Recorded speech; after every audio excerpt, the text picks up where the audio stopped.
Okay, we're live. Should be live at least. So let me try to get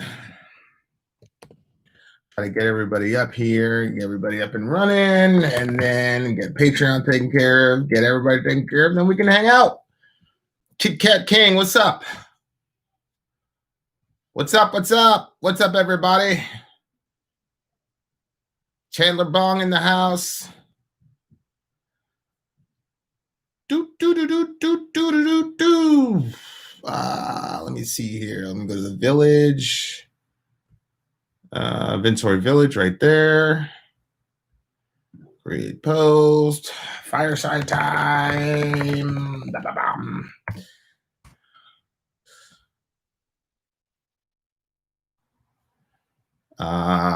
That's not the right one. That's not the right link. Hold on, guys. I'm just trying to get everybody. Tosco in the house. Chandler in the house. Extreme in the house. In Africa, we don't practice homosexuality. Yes, you do. Yes, you do. It's just that, unfortunately, the people there that do practice homosexuality are scared for their lives.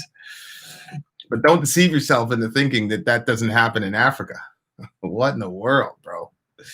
I'm not even mad at you, son. I'm just saying. I'm trying to get the link for this live stream, y'all. Okay, there it is. I think I got it. I got the link. Bada bing, bada boom. Zombie-olic in the house. What's up, buddy? Let's try this again. Discard, create post, fireside time. Let me put the proper link in there. Pretty sure that's it. Boom. Post. Let me get my Middle Americans on board. Make sure Middle Americans know that we got a fireside going on. Fireside time.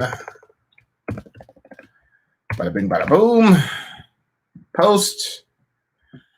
And let's see, last but not least, our beautiful patrons. Get them up on the wisdom. And as soon as I get it up on Patreon, then we're gonna be able to hang out and chill with everybody. Okay, posts, new, everyone. No. I'm not taking this little thing picture. Okay. Fireside time. Bada bing. Bada bang. Publish now. Publish now. Okay, guys. I'm all yours for the next 2 hours.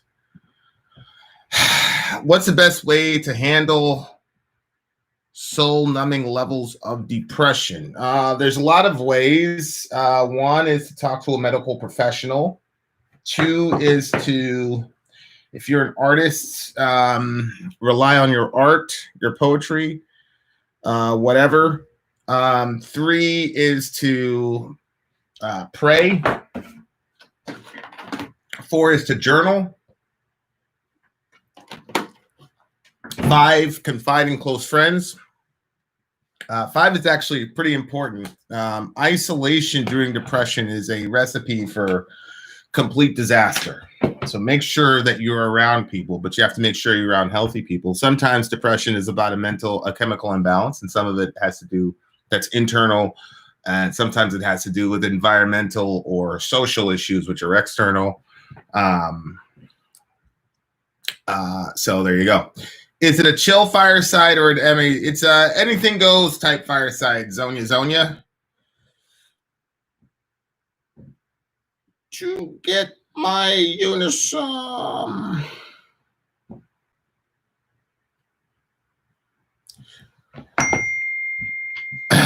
Didn't check out the new Manson record yet. Could it ever come to a civil conflict or war? Well, I think the last 3 or 4 weeks have shown us that we're in the midst of a civil war already between Kyle Rittenhouse and the Antifa guy. I think it's clear that we're literally in the middle of a civil war right now, unfortunately.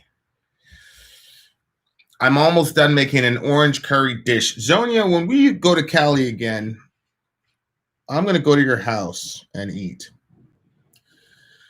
That's why I'm on meds for my depression. It nearly cost me my life. Depression sucks. Depression does suck, and the stigma around it needs to end. I'm a big fan of Skip Bayless. I think he's great, but recently a quarterback for the Dallas Cowboys shared his own issues with depression, especially considering that his brother actually died. His depression actually killed him over the summer. Also known as him committing suicide. And Bayless said, basically, nobody cares. You're the quarterback of the Dallas Cowboys. So in this day and age, even depression is still carries with it a stigma.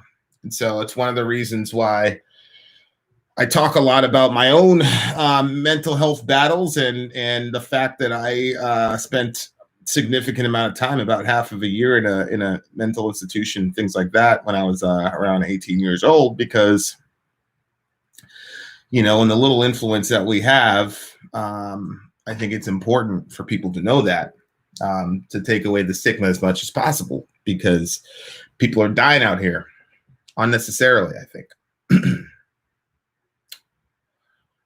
Skip Bayless is a POS. Did you see his terrible apology? He said he was just ragging on his depression because he's only depressed about the pandemic. Pandemic has been pretty depressing.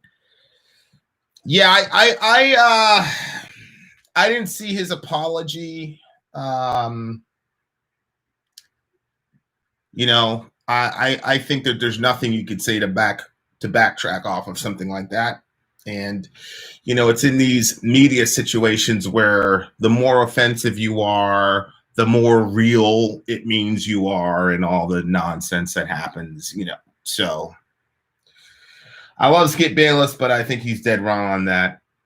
That's my opinion.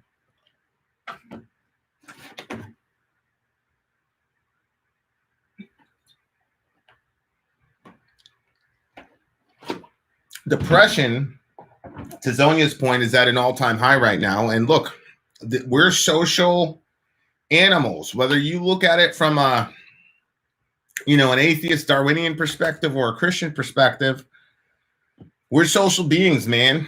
And people being isolated socially is a hell of a thing. And when you compound that with the unrest that's happening in our culture, and then you compound that with the monetary concerns that people have, you know, Sori, it was like 2 weeks ago, there was this bill that came in. It was like a $500 bill, and she just paid it. Then yesterday I walk into the house and she's on the phone again, and there's a $1,000 bill, and we're trying to get a house. So we've got to be maniacal about our credit. So we just had to eat it and pay it off immediately. So I'm like, oh, we paid $1,500 in bills that were not accounted for in our budget in like a week and a half.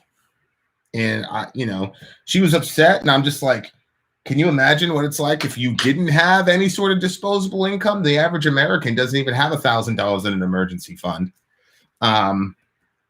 So that's gotta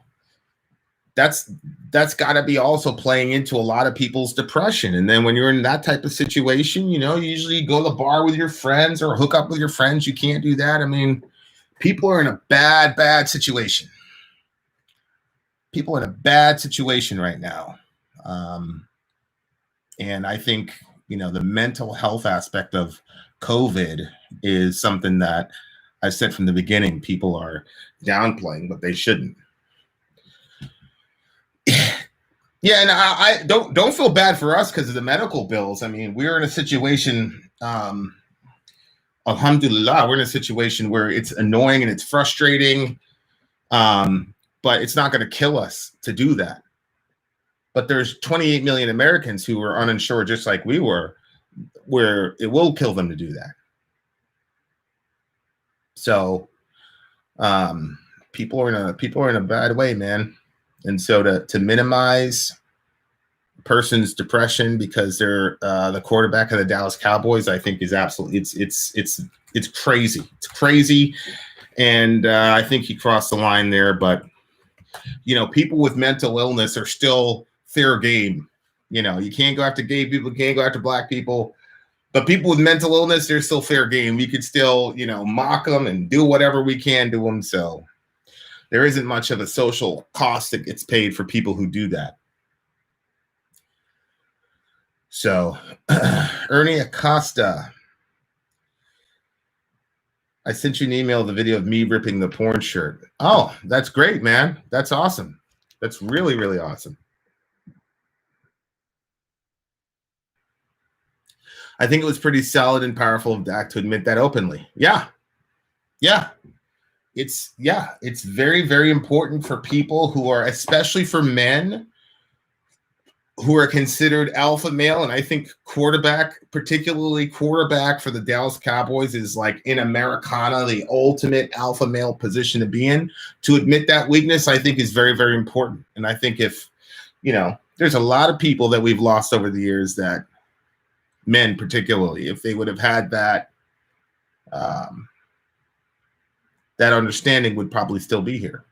So that's one of the reasons why, you know, if I have a breakdown on a video, find out my friends die or something like that, or I'm thinking about my brother or whatever, and I end up crying on the video, like we're not going to edit that out.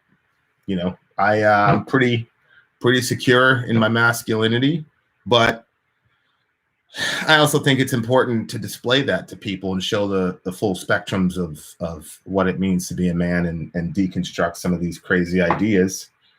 And inshallah, you know, so people can look at that and go, okay, I can admit to being weak here and here. It doesn't make me any less of a person. And we could end up saving each other. So, and the benefit that I have is every time I've ever been emotional in a video, I always get very good affirmation and positive affirmation from the crew. And so,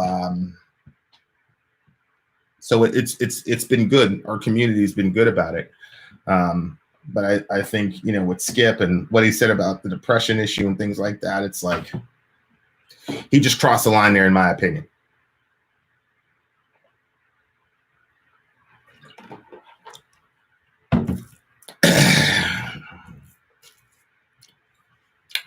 Zonia, there was a guy on the Dallas Cowboys who talked, his brother, over the summer, his brother killed himself. And so he was talking about his own depression issues as well, and started thinking crazy thoughts, which I'm assuming were suicidal thoughts. And there's this very popular commentary, probably the most popular commentator on sports, that basically said, get over it. Nobody cares because you're the quarterback of the Dallas Cowboys. So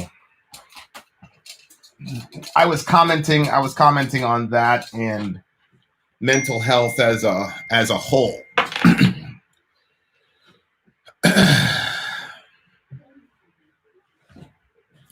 I came into Vin being a liar like usual.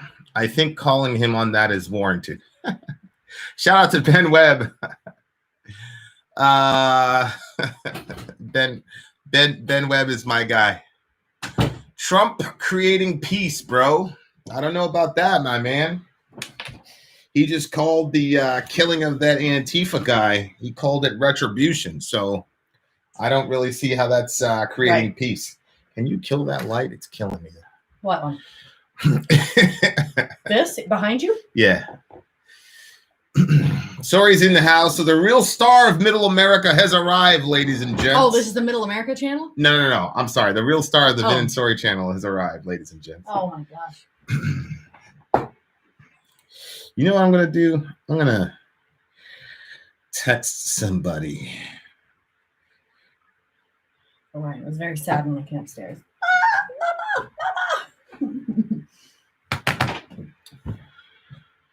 Hello, everyone. Here's Sori's ugly shirt. I hate this shirt with a passion. Do you guys think it's ugly? I mean, I mean, anything is cute with the baby bump, but the shirt itself is ugly. It's lime green. It's all bright. I like the way it kind of swoops down. Show my necklace. Vin's like, bah! It's almost like a guaranteed compliment if I wear all black. If I look like depression, Vin's like, wow, that's very nice. I said hi to Vin and he ignored me, so I'll try my luck with you. Hi, Sori. I know he just missed my messages. I'm playing. Yeah, Ian. When we look at houses, we're like, oh, Ian could stay here. Thomas.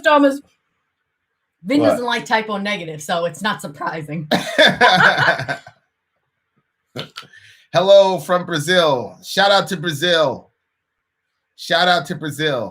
My thank you very much, Roy. It's 20 USD. Not because of things you said, just because I enjoy your channel. Aww. Only 20 USD. That's a lot, bro. I really appreciate that. For sure.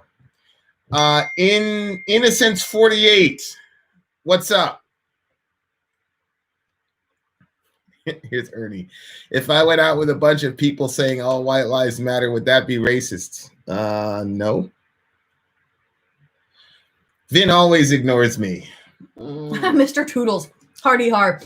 Me and my best friend used to say that when we were like, hardy har. We mocking people. Vin, do you remember a couple years ago when you were talking about Trump creating jobs for the black community? What if I gave you proof that blacks are working more and getting less? Hey. I would believe it, but I don't know if I could blame Trump for that. The president is not the king of America. But yeah, I mean, I'm always looking. But see, the thing about it, Ben, is that of all the people on YouTube that I watch on political commentary, I would watch your show religiously if you would get over whatever your insecurities are and start a freaking channel. Because I think I've heard some of the most unique perspectives on issues from you that I haven't heard from anybody else. So I wish you would start a channel, Ben. Ernie ripped I almost shirt. might say, like, I would do a web week if once you hit your 20th video, I would probably do a web week. Sori is pregnant again. I told you guys to get cable. That's actually really Did you see that, Ernie? Yes, he told me about ripping up the shirt. I'm pretty sure we said we were gonna get him a shirt. Do you think God gave us free will in the sense that we have the capacity to consciously deny the unconscious desires latent in us from the fall? Yeah, I think that's probably would still be in the realm of the of a compatibilist understanding of the will, which is what I have. Which, by the way, I'm going to be on the Sori and I are going to be on the Empathetic Atheist show with Jenna Belk and Justin Thursday, 8 p.m. EST.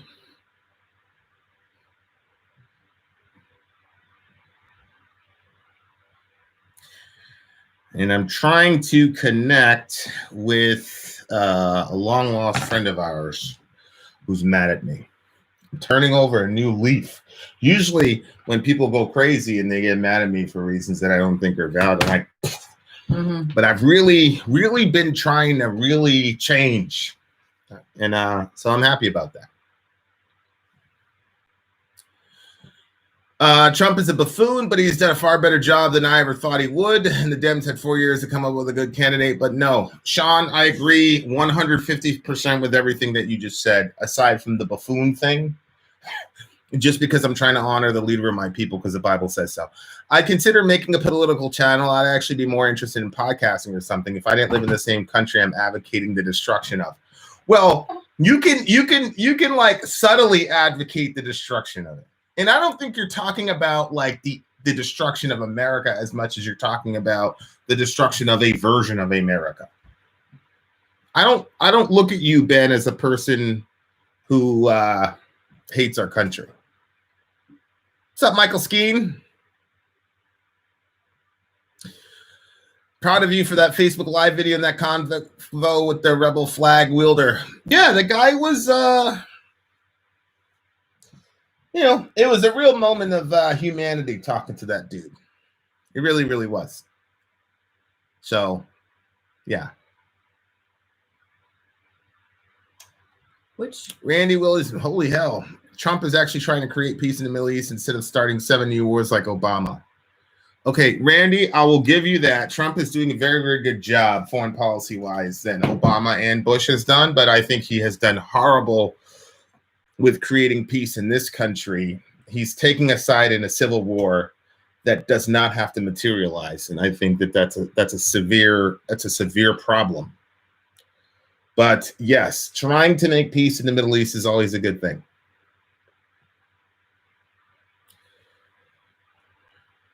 Moments of humanity. This is what can save us. Yeah, I mean, I was prejudiced to that guy. You know, I was like, look at this guy with his Trump flag and his rebel flag and blah blah blah. But you know, I was able to talk to him, and we were able to connect on a human level. And he said amen a couple times, and so I'm assuming the guy's some version of Christian. So it was a good moment. It was a good moment, and I think, you know, we can't depend on the media and politicians to save us from each other. If we left it up to the media, me and that guy should have been at war with each other. I think his name was Adam or something like that. We should have been at war with each other if it was up to the media. But it wasn't. We didn't, in that moment in time, we didn't leave it up to the media. We went after it as Americans ourselves, and we're able to find some common ground and agreement. And so it ended in a nice embrace. And I think that's all you can ask for, right?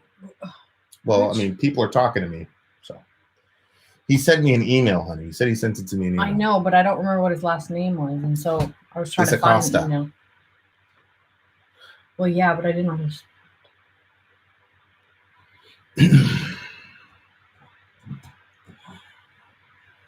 What's up, Brandon?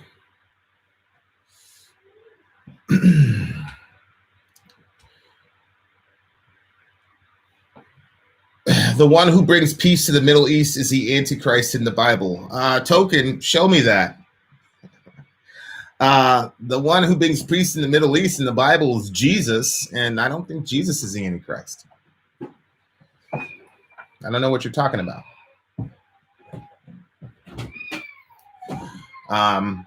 I think that it's important that we're always on the side of peace. Jesus said, "Blessed are the peacemakers," and I think people in the Middle East deserve to have peace too. So it's a very strange construct when Christians believe that anybody who tries to create peace in the Middle East is now the Antichrist. That's crazy to me. Personally, I don't advocate for violence against anyone. However, after all the riots and now the wildfires, I believe Antifa is beyond defense. What do you mean by beyond defense?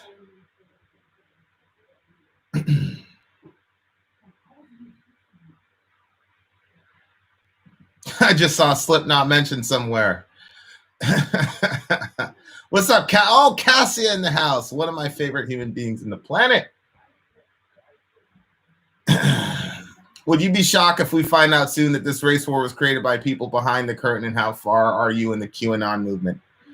QAnon, I don't know much about the QAnon movement. I was actually talking to my buddy BM fan about it, and then crazy stuff happened with my phone service. So I looked, and I sent all the messages I sent to him were not there. So I don't know much about the QAnon situation. All I know it's basically a right-wing conspiracy hub.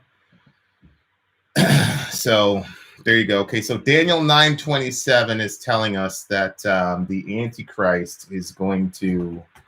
I know what Daniel 9:27 says, but I'm gonna read it for everybody.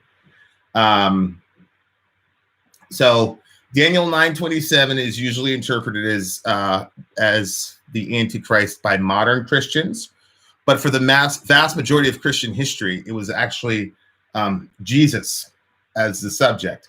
He will confirm a covenant with many for 1/7. In the middle of the 7, he will put an end to sacrifice and offering. And at the temple, there will be, on the wing of the temple, there will be an abomination that causes desolation. So let me read that to y'all again. Zombieholic, we need to come together. The media isn't helping anything. We can't rely on politics. I think we should be able to hold a conversation no matter what the political views we have. Yes, I agree. I agree. Let me say again. Verse 27. Okay, so it says, After the 62 weeks, an anointed one shall be cut off and shall have nothing. The people of the prince who is to come shall destroy the city and the sanctuary. Its end shall come with a flood. And to the end there shall be war, desolations are decreed, and he shall make a strong covenant with many for 1 week, and for half of the week he shall put an end to sacrifice and offering. And on the wing of abominations shall come one who makes desolate until the decreed end is poured out on the desolator. So from a nominal or post-mill perspective on that passage, Jesus confirms the covenant, also known as the new covenant, with many, and that's literally the language Jesus used when he says this is the blood of the covenant poured out for many for the forgiveness of sins.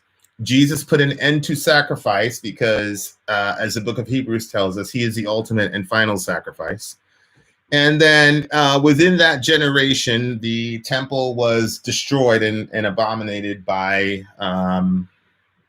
Titus Vespasian, starting from April of 67 AD to 70 AD. So none of that has anything to do with our modern day.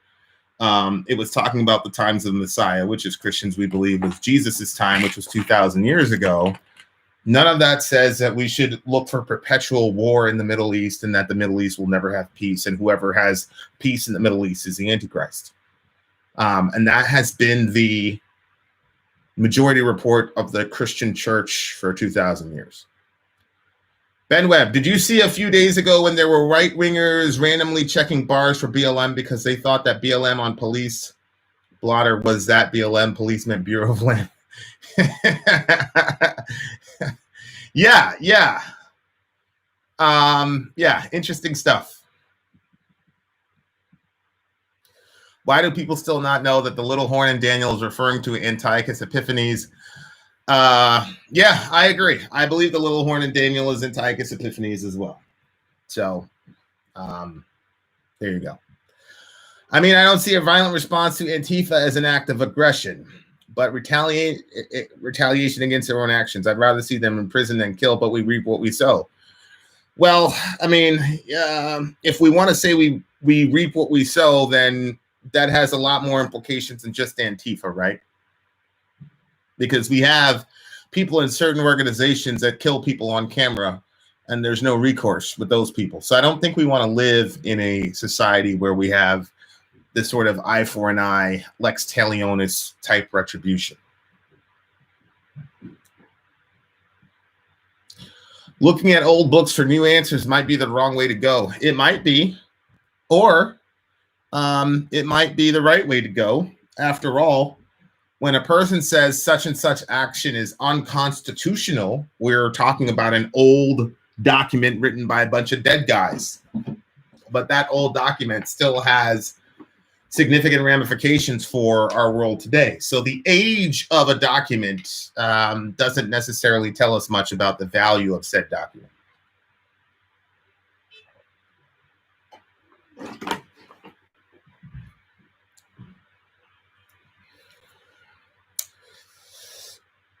What's up, Keeger? God bless you as well. Can we talk about how people are making more money from applying for unemployment instead of working 40 hours a week minimum wage? I don't know. Yeah, I think that's probably true. And a person could blame the citizen who's taking advantage of that system, or a person could say, well, why is it that a person could make more money on unemployment than minimum wage? Maybe there's an issue with wages in the first place, right? So it just depends on what side of the street you're looking down.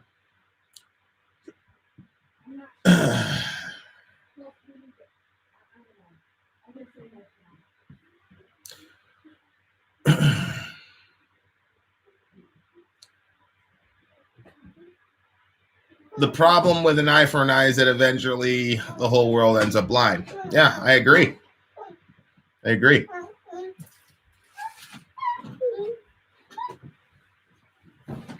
Here is our fat baby. Capitalism is great for prosperity, but all too often the less fortunate in the environment is neglected in the name of profit for the private sector. Yeah, I agree.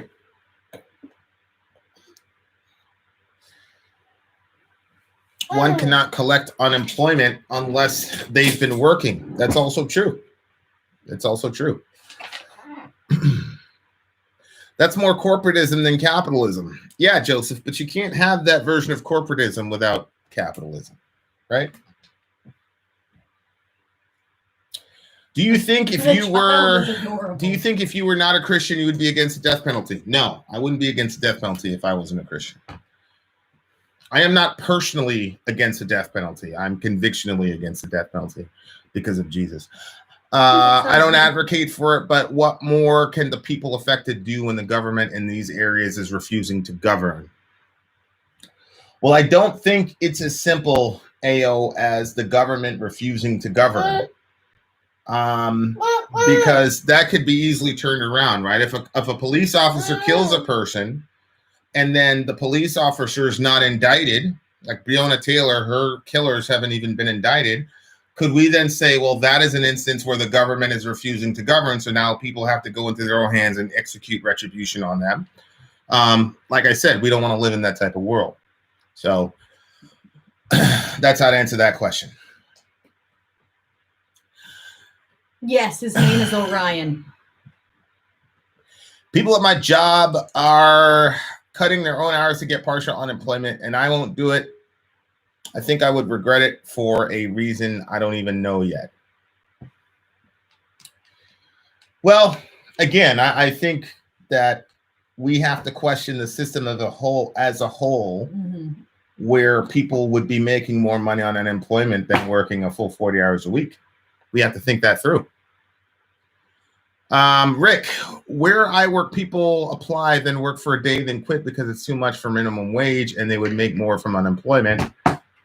And we had 6 months on $2,000 a month in support after being laid off. But there are some people who rather being on that instead of working. Honestly, I'd rather work, but I'm still waiting to be called back. Yeah, I think each person is different. I have a very, very hard time judging people who are playing the unemployment game because of what I just explained to you guys earlier about us paying $1,500 a month in a span of about 2.5 weeks. That sucked. Putting aside theology, why would you not be against the death penalty? I'm against it on principles, and I'm an atheist. I'm curious on your personal views on the matter if you're willing to share them. Well, the reason is because I'm a violent person, and I believe in Vincent as a standalone individual. I'm a big believer in violence, and I'm a big believer in vengeance and retribution. And so that's why. That's the long and the short of it. I don't think that I'm like by nature a violent person, but I would say that when there are certain injustices in our country that I can't believe that they go on, and those are the situations in which I would be like, yep, I'm good with corporal punishment. But then you bring up the stuff like, well, there are sometimes somebody innocent ends up getting on death row and stuff like that. I'm not good with that. Yeah. But like, if somebody said, so-and-so is like a convicted, person who hurts children, and it was like cut and dry that they hurt children, I'd kill them myself. So, I mean, that's the long and the short of it. Quitting doesn't make you eligible. Actually, whoa, Joe. He just changed it to the brightness too when he did that. I disagree with a lot of your Christian ideas, but I have never felt shamed or insignificant while watching your channels. The open discussions you encourage are what I believe most people love about you guys. Thank you for making open dialogue peaceful. Inshallah, Joe. Thank you. I think I'm going to post that discussion. I had a discussion with a MAGA guy on the side of the road a couple days ago. I'm trying to figure out where I'm going to post that. Then here's them death fed. Babe, I need you to turn off that light. Here's them death fed. More unarmed white people were killed by cops last year.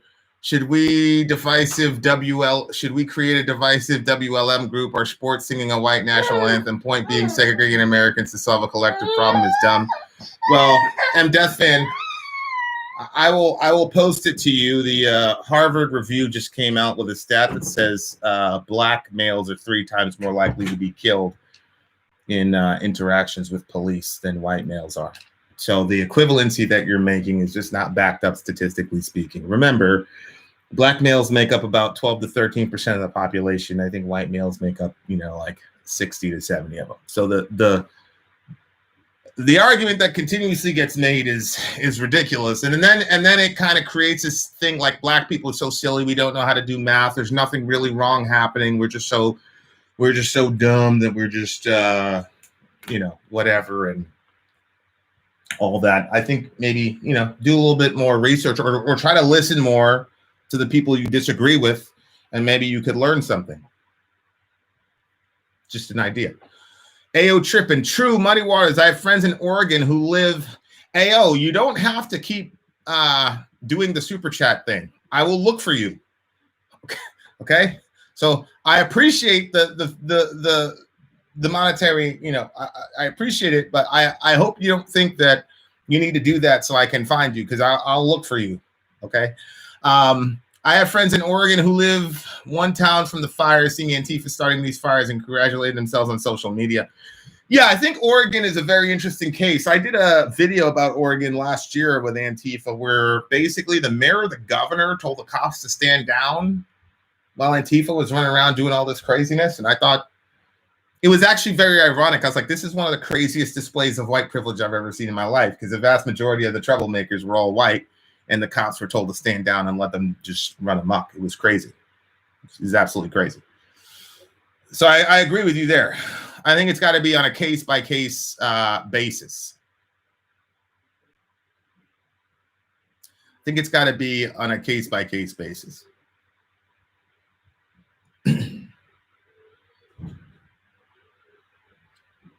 Here's a study.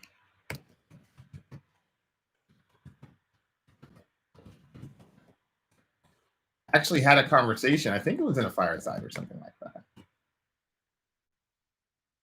Here it is. It was published 24 June 2020. So there's the study. So you can check that out yourself. So there you go. Would you kill me? Well, I wouldn't kill you because of Jesus. But if you're asking me if it wasn't for Jesus, then yeah, I'd do a lot of things if it wasn't for Jesus. I'd do a lot of things if it wasn't for Jesus.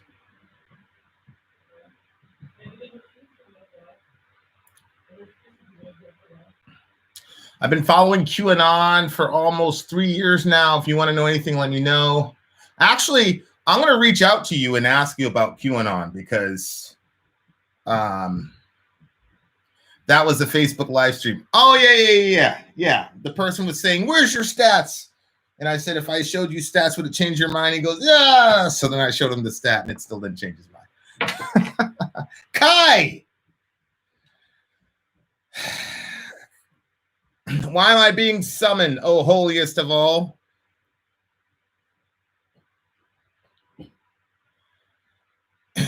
Well, I mean, hating yourself isn't the solution from a biblical worldview. Repentance and faith is.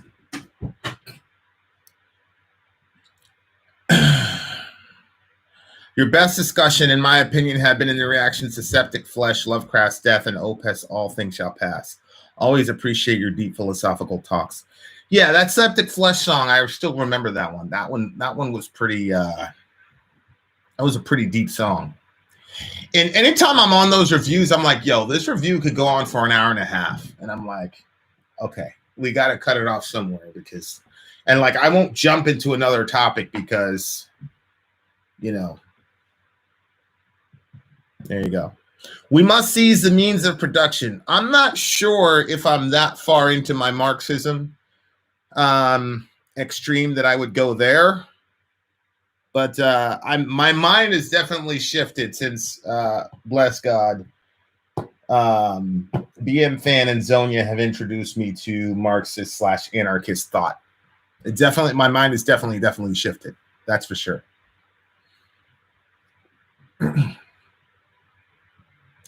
Russiagate is blue and on.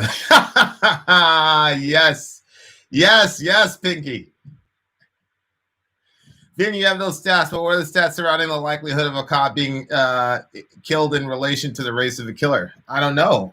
Oakton, if you have a system that is consistently targeting a group of people, then I would assume that your life would be in higher danger from those people that you're targeting. If I go after people every day that wear blue shirts to incarcerate them and destroy their lives, it stands to reason that those people would have a lot more of a violent disposition toward me than not. That makes a lot of sense, but I'm willing to look at anything. Hi, Larry's dad. I started group therapy and will be a part of it for a while now. That is great. That is great. Favorite discussions. Our first behemoth conversation was great.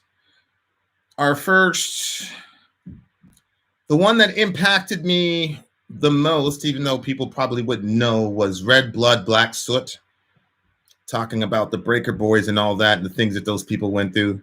That hit me pretty deep. Glow, I think the name of the band is Glow something. What's your opinion on the Netflix film Cuties? So I've got a couple people in our community, and yes, anything from Decibel Omega. Anything from Decibel Omega. My opinion on the Netflix film is that me and Sori just need to watch it. I've had a couple people who I highly, highly, highly respect give positive and negative reviews about it. And so we're probably going to watch it and come up with our own, interpretation of it. Have you checked out Lovecraft Country? If you haven't, I would highly recommend it. 1950s racial political commentary and Lovecraft art. Yeah. Damn, there's so many good things I need to watch. Yeah, but I actually clicked on it once. Sori was like half asleep. So I was like, but yeah, I want to watch that too, because it's very, very intriguing, especially, Lovecraft. I normally hate cops. You shouldn't hate anyone. Hey, Vin, hope your night's going well. Looking forward to that Light Up the Night review. You hear, my dudes, the Proto Men just released a live album. No, I did not hear that. That should be very interesting. I'm actually a very big fan of the Proto Men. A really, really big fan of the Proto Men. Would love if you made a video with your options on the video. What do you mean the options? What do I think of Tony Robinson, the self-help guy? I mean, I haven't looked at any of his stuff, but it appears that he's helped thousands, maybe hundreds of thousands of people. So anybody that can do that, I think is great. I think he's, self-empowerment and all that. So you're not part of cancel culture who are deleting their Netflix account? No, because I don't think that that's how we solve social ills. But again, I haven't seen the show yet, so I'm not sure. Which one, that kid's one? Yeah. Here, people are offended you're drinking from the thing, so I brought you up. If that happened, who would lead, and how can you not see that would require an authoritarian, add in the wicked nature of man, no choice? Yeah, I agree. I think. Do you think the tendency toward violence matters in these statistics? So some things like 95% of police killings are male, but we don't claim sexism. Well, yeah, but remember that the police force was not instituted to capture men and incarcerate them. Whereas we know the history of the police force in America, and we know the history of how the police force has been deployed in relation to white supremacy in America. Just do a very quick YouTube search of civil rights marches in the 60s, and you will see that the police force has been deployed on numerous occasions to intimidate and destroy and maul Black peaceful protesters who were just marching for the right to ride a bus or drink from a water fountain. That was not 100 years ago. That was the 60s. So when you have entire sheriff's department in Los Angeles that gets shut down because it's been infiltrated by skinheads and white supremacists, as recently as in the 1990s. And then in 2006, when you've got an FBI memo warning about white supremacists infiltrating police organizations, the correlation between that and genderism becomes very, very hollow, right? Because we've got an entire history of this institution being utilized in a certain way. So that's why I would say that's different. Sorry, make a video for your opinion on a Cuties film. Zombie, I'm going to tell you the same thing, bro. I'm going to be looking for your texts, okay? So don't feel like you have to do a super chat for me to see it. Did you put on a black shirt for me? No. Sean is asking? Okay, good. No, I changed because I was too hot in the clothes I was wearing. Yeah. And I wanted my pants and my shirt to match. My mother and father both had their asses beat by police. Yeah, I believe it. I believe it. I think being in Chicago gives me a unique outlook on things on this. When cops arrest a black guy, chances are he was fucking shit up. That's what happens here. 30 shootings a weekend minimum. Oh, yeah. Come in. Uncle Dan, I completely agree with you. I was just talking to my brother about the Bronx and Fordham Road and all these places in New York that are getting completely terrorized now by these gangbangers because the DT program was completely discontinued, which, you know, I just had a conversation with my best friend about this a couple weeks ago, and he said, bro, if we were in New York as teenagers now, both of us would be dead. So yeah, I mean, I agree. I don't think every time the police goes after a young black male that he's wrong. I do think when there's a situation where a white person is in a 45-minute standoff with police and shoots 40 rounds at the police and is able to leave that situation alive without getting Swiss cheese by the officers, that tells, and that was 20 minutes away from where Philando Castile got killed. That tells me that these cops do know how to show restraint. It's just that some folks get restraint and others get bullets. And so until that gets squared, then we're going to have a problem. Did you see a leaked video about Breonna Taylor? Zombie Holic said something about it. No, I didn't. And I probably wouldn't watch it. I don't believe that it's healthy for people, especially black people, to watch other black people get killed on camera by police. I don't think that that's healthy, because it creates situations like what happened earlier today or yesterday, whatever that means. Mm-hmm. So I would never watch that. Leaked report or leaked video? Yeah, it's considered a report. For sure, I think there's plenty of racism in our government, but it's exactly opposite to where we're looking. I'm not a fan of partisan politics, but if you look at where most of this happens, what do you mean? I don't know what that means, Ayo. He said report.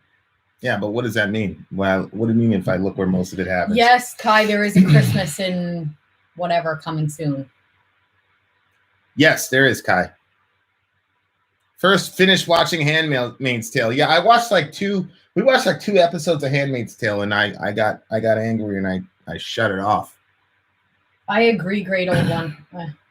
From what I've seen and heard about it, I think it's awful.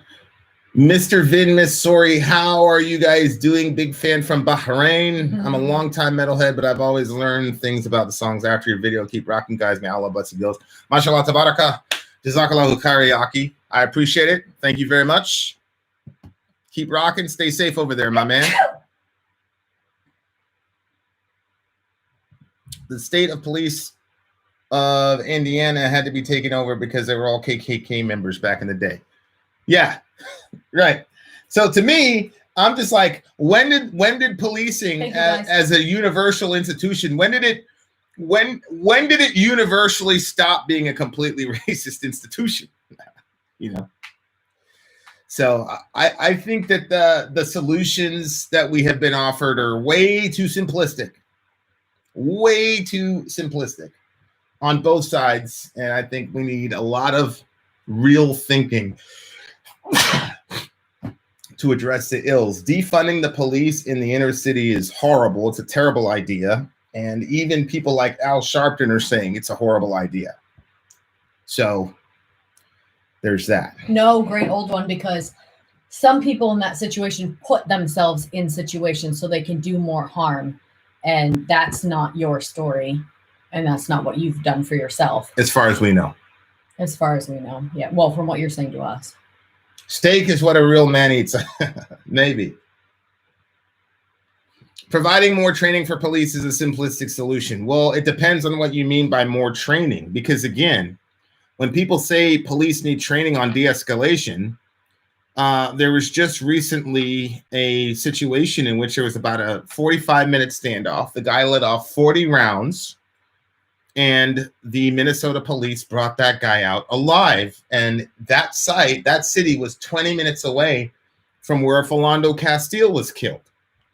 So it's very strange to me that this white dude was able to let off 40 rounds against the officers and leave that situation alive in the same state, probably the same county as where Philando Castile was killed for not firing any rounds at the officer. So people say, well, they need training on de-escalation and not reacting. But it just seems to me that these folks are reacting one way when there's one group of people in front of them and another way when another group of people in front of them.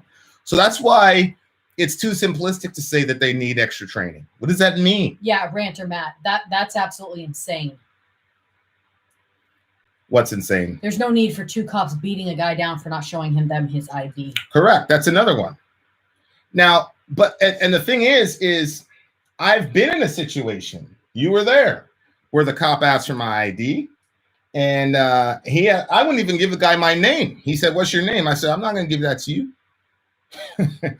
He tried to. I've dealt, but the difference is that my disposition, the way that I was, it was clear that the cop knew that I knew what my rights were, and he knew that I knew that he knew what my rights were. And so he's like, well, I'll get my supervisor. I said, get him. And all of you end up on a lawsuit. I don't give a damn. So it's that's why it's not as complicated. It's not as simplistic as saying that.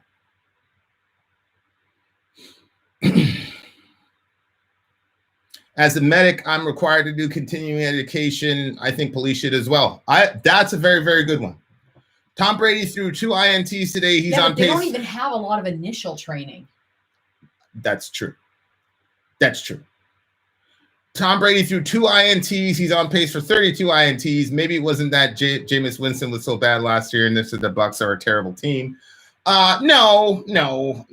I mean, that one with Evans, he broke the route when he should have been continuous and was an anticipatory throw from Brady. Look, the Saints have a good defense.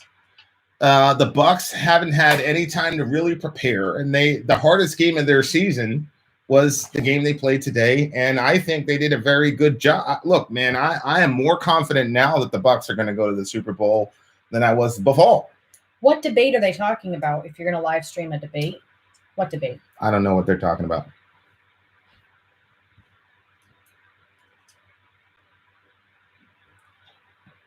I think if this falls off again, it's over. Yeah. That thing.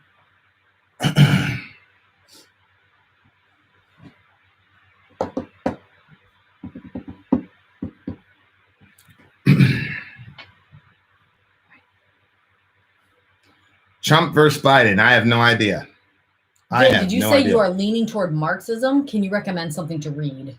Das Kapital. Das Kapital, an audiobook, is a very good one. Vin, Biden and Kamala will solve institutionalized police racism. That's Tasco. He's joking. He knows that that's a damn lie. He's just doing that to mess with people. Cops are trained to incarcerate, not de-escalate. Vin, I'm horrified by it in the past, and I wish I could go back and kill my younger self. Well, I mean, I'm glad that you didn't kill your younger self. You know, biblically speaking, there's always a chance at redemption. And, you know, as a Christian, it doesn't really matter what I or anybody thinks of you or what I or anybody wants to do to you. At the end of the day, you answer to God and God alone. And, you know, as long as you and God are square, that's all that ultimately matters at the end of the day. Does the pumped in crowd noise annoy you? No, because football is not the type, like UFC, like there's not any crowd noise, so you can hear the impact and all that. So it adds an actual very interesting dynamic to watching it. Whereas football, you have to add the crowd noise because these guys are cussing at each other every 2 seconds and it's national TV. So you got to kind of do that to, you know. Edie's, the brownie, the one that has it's chocolate ice cream with brownies inside. It's just unbelievable right now. It's a reach to say police system is racist today if you're judging it by numbers of people shot through the United States, 1,004 shootings in 2019, over 800,000 law enforcement.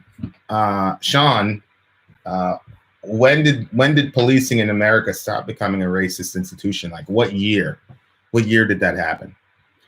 Thoughts on Revelation? Revelation is probably my third or fourth favorite book in the Bible. It's fun. Very, very fun. I love it. Nate Brody has done great analysis on recent shootings. Every shooting is tragic, but some are justified. Videos he showed are really interesting. Yeah, I mean, I'm sure. When my father joined the police officer, he joined to protect and serve, and he never cared about race. I agree. That's why when people talk about racism, they talk about a system, and they don't talk about individuals.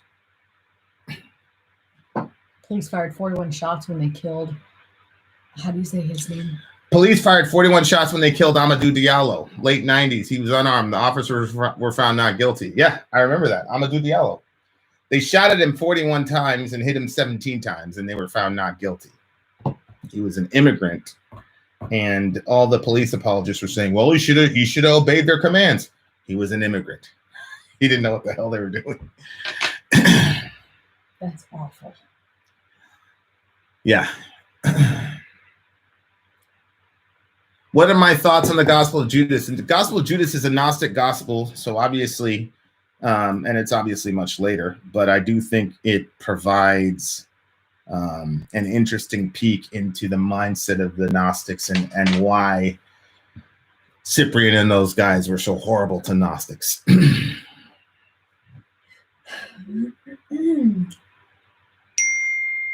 Mujiba will stop beating your talking donkey after only 3 times because I think I do that at least 5 or 6.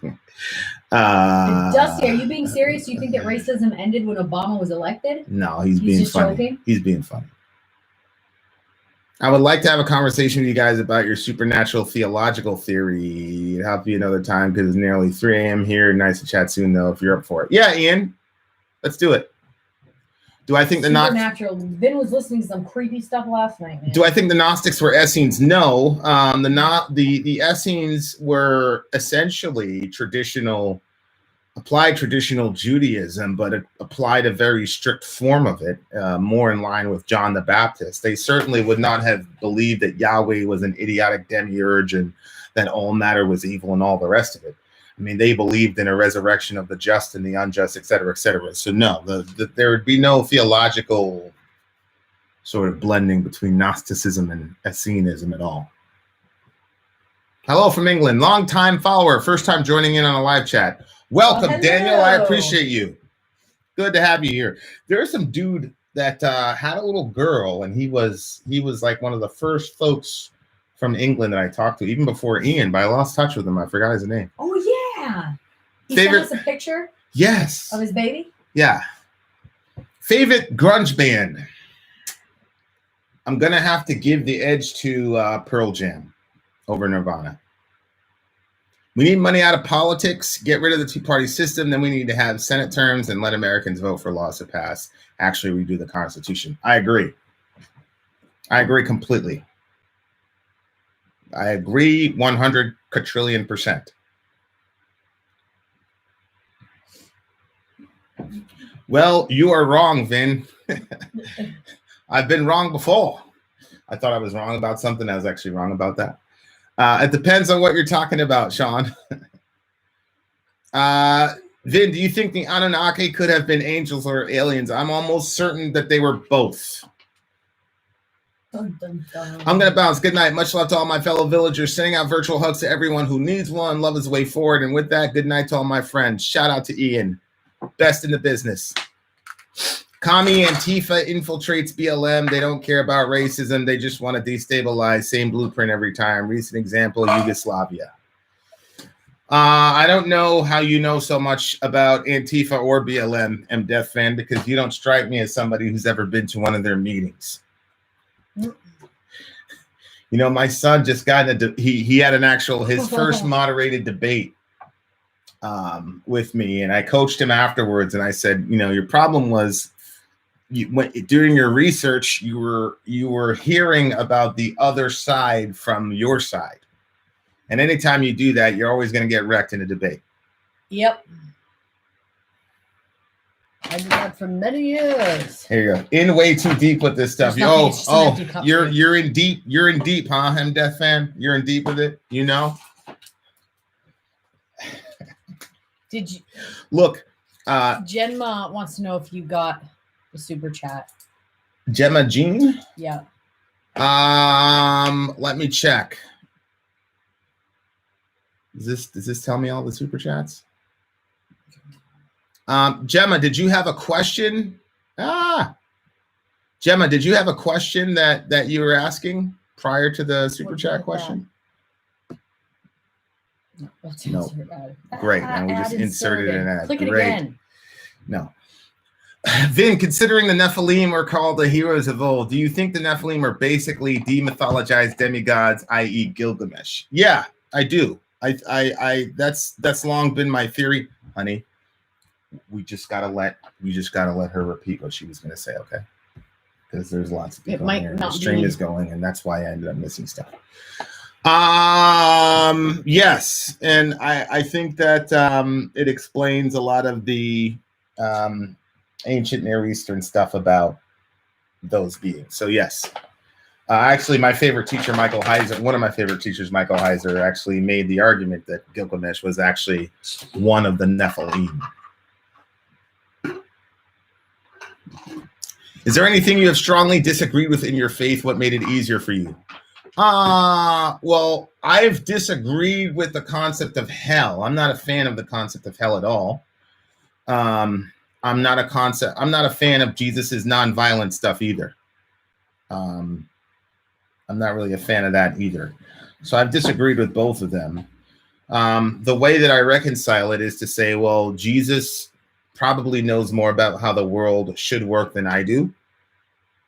And then as far as hell goes, I've taken more of an Eastern Orthodox C.S. Lewis understanding of hell, and I believe that that's justified biblically. And so that's how I deal with that. Gemma, I can't see the I cannot see it. It was 50, and I asked you a question. Okay, so Gemma, did you forget the question?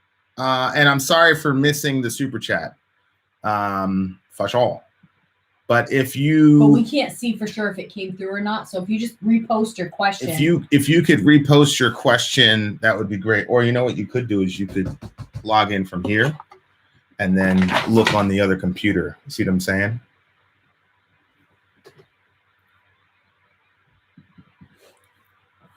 New Dune couldn't lace old Dune's boots.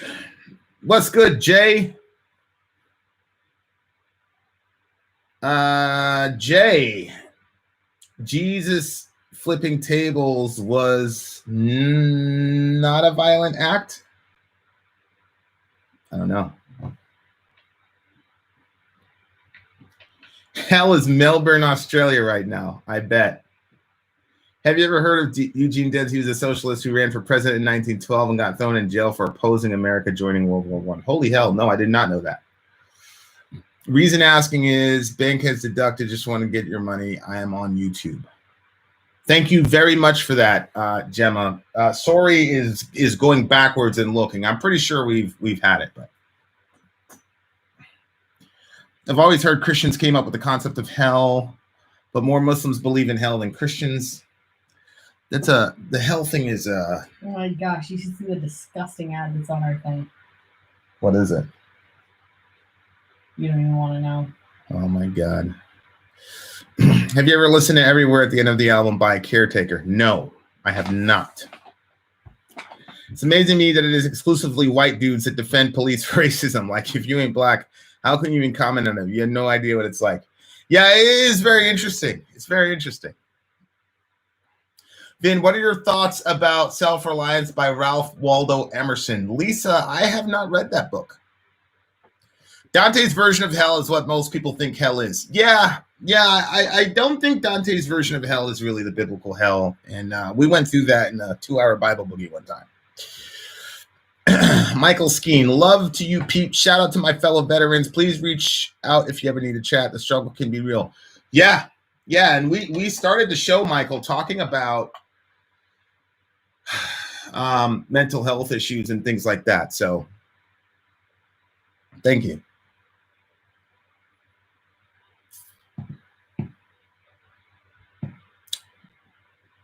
Don't worry, no one's taking your gun. The Caretaker album is actually 6th album, and it's a trip. I think it's one of the most important musical projects of the last 10 years. You should listen to it. Weren't you the one that told me to listen to the Caretaker record, Ben? I'm pretty sure it was you. Jay in the house. Jay, we need to Jay, can I tell everybody that you're in the What the? Well, there's only 111 people in here. Jay, can I tell everybody that you're in the band or no? You literally just said it on that thing. Well, it's only this 111 one is people. not letting me scroll past a little smidge of a point. LOL, that's fine. Okay, good. We played some of the song to the kids. Sayla didn't like it. Zoe was blown away by Sori's vocals. So, right? She liked her. Oh, she loved it. Yeah. So that's going to be fun. Vin, in it, he says that a man who gives into conformity ceases to be a man. What do you think? Well, it depends on what he's conforming to. Most people in our culture conform to a non-murder ideology or a non-thieving ideology, right? So, like, it's not always good to be a non-conformist. Some things we all should conform to and some things we shouldn't. So it depends on what we're conforming to and what we're not conforming to is how I'd answer that question. Does Sori do death vocals? That is top secret. No one will know. What do you think?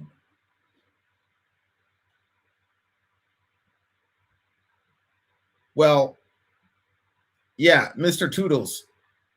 She's asking for my opinion, so that's the opinion I'm giving. Thank you for finally covering Nevermore. Was a good way to bring out the prog fans. Yeah, man, Nevermore. That song was crazy. It's very inspiring. Made me want to keep playing. I must not fear. Fear is a mind killer. I heard that phrase, fear is a mind killer, before I saw that Dune commercial. So I didn't know where that came from. I was like, oh, that must have originated with Dune, not Doom.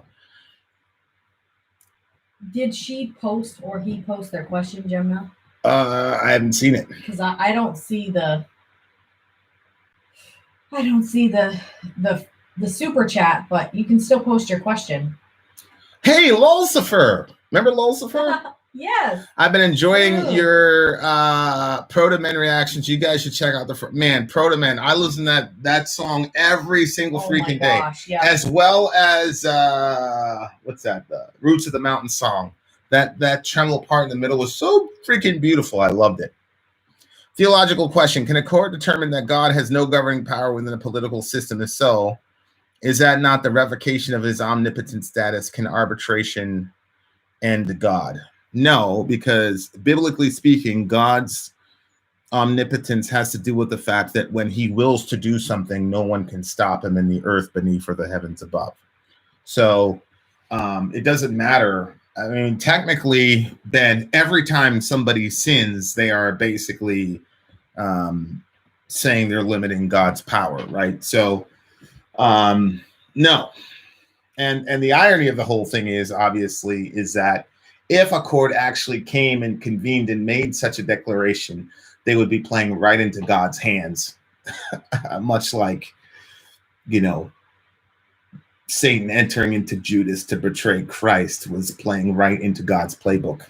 Gemini, post it again. So that's how to answer that question. Good question. I'm still not seeing your question. Trump's on in Vegas. Peace. Have a good one, MDF fan. Gemma, and she said scroll up, but for some reason this won't let me scroll up very far before it. Just copy and paste it. What's your thought on the Academy stripping Schindler's List of their Video of the Year award because the movie wasn't diverse enough? I'm gonna have to check that out. If that happens, that is complete and total bullshit. She said, my question was, do you know who L.A. Marzulli is? Yes, I do. Listen to the PPS report. Yeah, I know who L.A. Marzulli is. I do. I've listened to many of his talks. I got to look up this thing with Schindler's List. Oh, there it is right here. Okay. Somebody asked me the question about Schindler's List. Listen, where is it? Who asked me that question?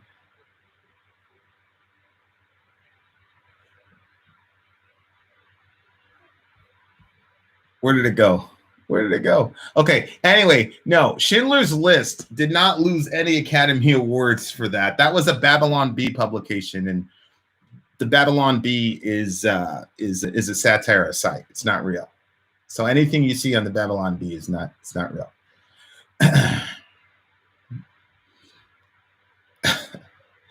But I'm a failed agnostic, so not the best opinion on religion. Was that your name before, failed agnostic?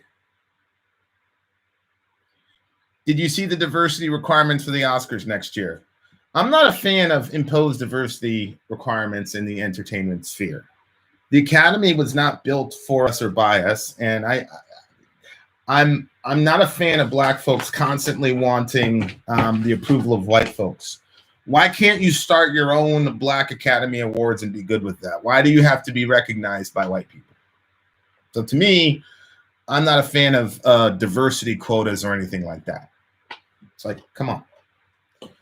I think that's crazy.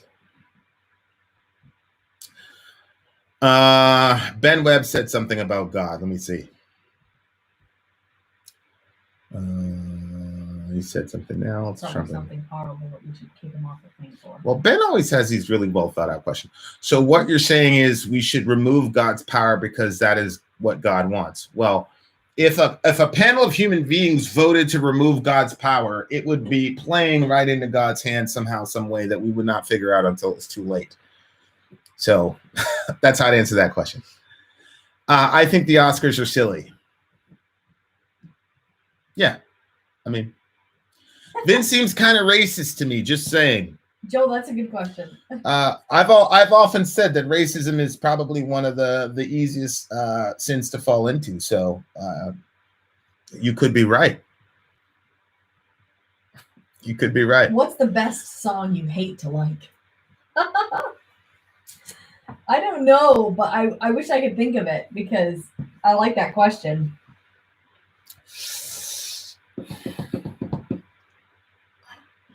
Look, and you are racist. Literally just reading that one. Why am I racist, Satanic Taffy? Because I said black people should create their own Academy Awards. Why is that racist? Freebird. No, I don't hate to like that song. I think that was a brilliant song. Although I heard that I didn't understand it was Freebird and the band and all that. But I had heard that song in like Forrest Gump and a couple other places.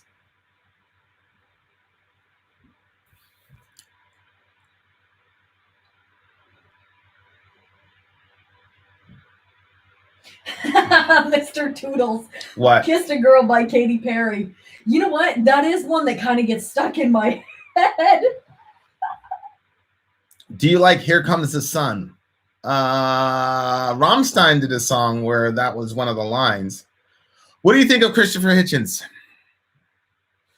I mean, I came into atheism through Bertrand Russell and Nietzsche and those guys. So when Christopher Hitchens and those guys showed up, I was like, this is like a grade lower than what I was used to. So that's kind of my thought. Sorry, have you Baby heard Got the Back. song It's stuck in my WAP head by like Cardi crazy. B and Meg Thee Stallion? Yes, I have heard the song. I don't think I heard that. I don't know if I know that song. Bop. And what can you do? Yes, I have heard the song. Blood Brothers was a great review, by the way. A shame someone pointed out it sounds like Orion. I cannot not hear it now. Yeah, it really did. It really sounded like Orion. And initially I was going to say Metallica stole that from Maiden, but then I looked at the date and I was like, holy shit, it's vice versa. I cannot believe I can't remember what the girl's name is right now. It's so weird. It's the one that I always tease you that you're in love with. What's her Cardi name? B. Cardi B. Yeah, they asked me about WAP. I have come to the conclusion that I think that she is extremely annoying and I cannot stand her voice. Like as in her talking voice. And it has nothing to do with, you. It's just, well. Brad, hey, Brad, thank you very much. I was thank raised Christian and even went to a private Christian school. Now I'm 32. I've realized that religions, even older ones, are put forth to keep us in the dark in regards to things like nihilism, paganism, chaos, magic, hedonism, etc. I don't know how you could come to that conclusion, Brad. Because the milieu that the New Testament was written in was a cross-section of all of those, but they were presenting an alternative to hedonism, magic, etc., etc., etc. Go ahead. The earliest Christian traditions, there was a big primer on learning other religions and other understandings of different people's faith, and then showing the antithesis within Christianity. So, for example, in Acts chapter 17, Paul quotes Epicurean poets, etc., when he's dealing with folks that held to Epicurean philosophy, right? In Acts chapter 17, where he's talking about Zeus, he quotes, "In him we live and move and have our being." And he free quoted that. He basically quoted it from memory, which meant that not only was he familiar with it, but he had committed some of it to memory, much like I can do with the Quran. So I'm not particularly sure historically that theory kind of pans out. Sori is racist for not liking Cardi B. Sori has some strange insecurity that I like Cardi B somehow, and I'm like, well, okay. First of all, like it's just funny to me. If Vin is scrolling through Facebook and something about Cardi B's there, he'll scroll back. But that's really not what it is. It's literally, I was listening to a song that she did with Ed Sheeran, which I usually like his stuff a lot. And like when it got to the end and she was talking, I was like, this is the most annoying thing in the world. And for some reason, when I hear her talking, I picture what it would be like if she was in a relationship with somebody and they were having like a fight and it was like one of those things. And that voice, oh my gosh, no way. Okay, Brad Kingsley says, and yes, we would react to that if somebody went on what do you call it? The filthy capitalist tier, and they requested that song WAP or whatever. Well, I've already listened to 50% of it. I haven't. Once I saw the video with the things coming out of their junk, I was like, all right, I'm out. Because you know how I am with gross stuff. Council of Nicaea took books out of the Bible to take out the parts of the Bible that represented goddess worship and took out paganism from the Bible. Brad, that's just not true. Council of Nicaea had to do with the controversy about Christology as to whether or not Jesus was the eternal logos or the Father's first creation, whether or not Jesus shared the same essence and substance of the Father. So, Brad, that's just completely untrue. The Council of Nicaea had literally nothing to do with the canon at all. Not even a little bit. Yes, vicarious Jambi, we all. We are what? He said, are we seriously wasting time talking about Cardi B?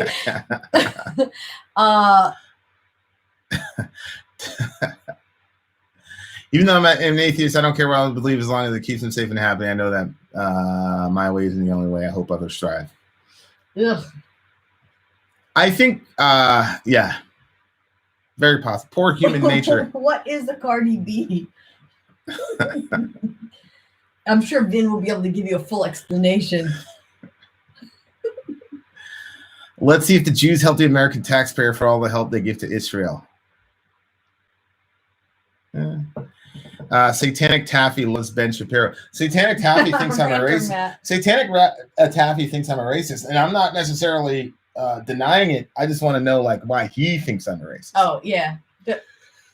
Do you think the Bible and the Book of Enoch and other scriptures not in the Bible all correspond to each other? I definitely believe that the Book of Enoch corresponds to both the Old and the New Testament. I don't believe so. The Jewish intertestamental stuff to me is a lot closer to the Bible than the Christian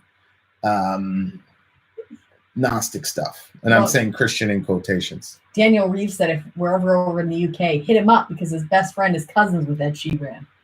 Oh, maybe I could do a song with Ed Sheeran. Go for it. We'll make millions. Do it. You are a racist, all caps, and I'm a she. Okay, Taffy, tell us why I'm a racist. I might be. We'll see. I will not stand for Cardi slander.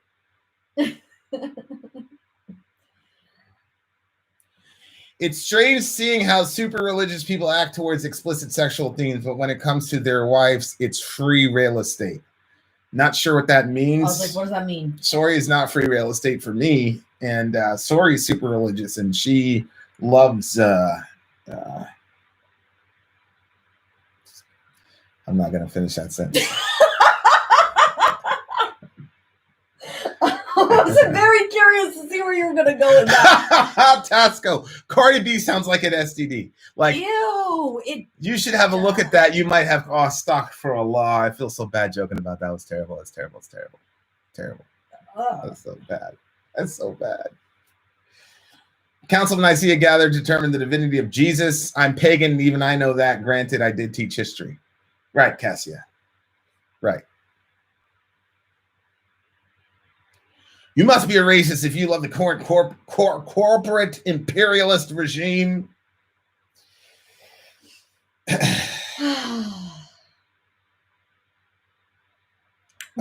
we get a reaction to Little Yachty while you're at it? Oh, God, I hate Little Yachty.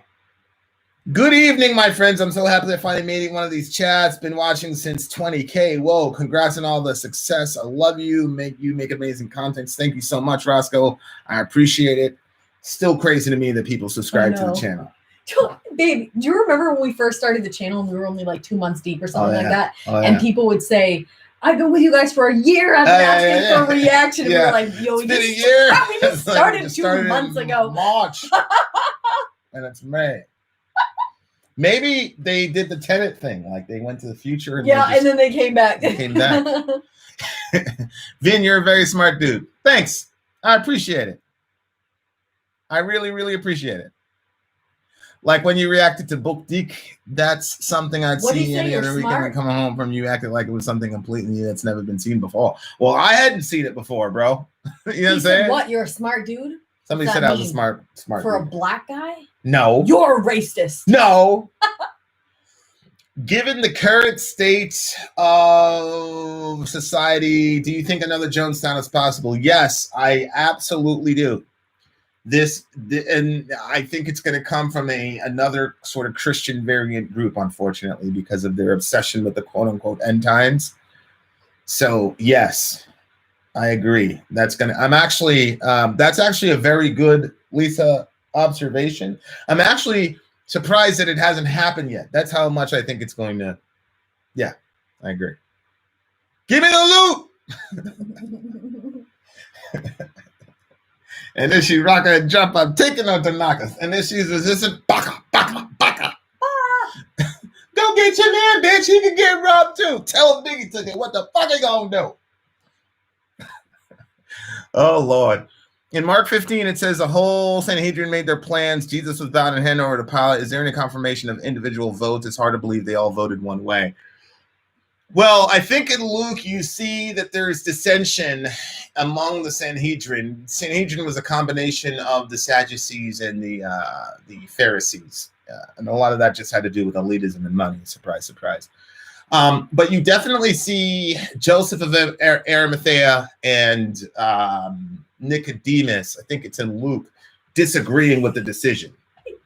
So when it says the entire, I don't think that's meant to be taken literally any more than saying the police force is racist. Doesn't mean every single individual is racist. It just means there's enough of a majority to where you would say this is what happened. Okay, Poncan, there are 5 children downstairs, and there's one in my womb right now. And look, I've been asking them to react to a song since 1982. Yeah. Rick, go on with your lavender. Oh, he put that on there? Right here. Rick, go on with you your go ahead lavender. and be great. With your lavender. You don't believe that we're in the end times. No way, K.N. Kiger. I do not believe we're in the end times. Does the Barabbas deal confuse you at all? No, the Barabbas deal makes perfect sense to me, but I'm going to wait for you, Sean, to ask more questions about that. Gemma Jean wants to know if you speak in dinosaur. Yeah, I do.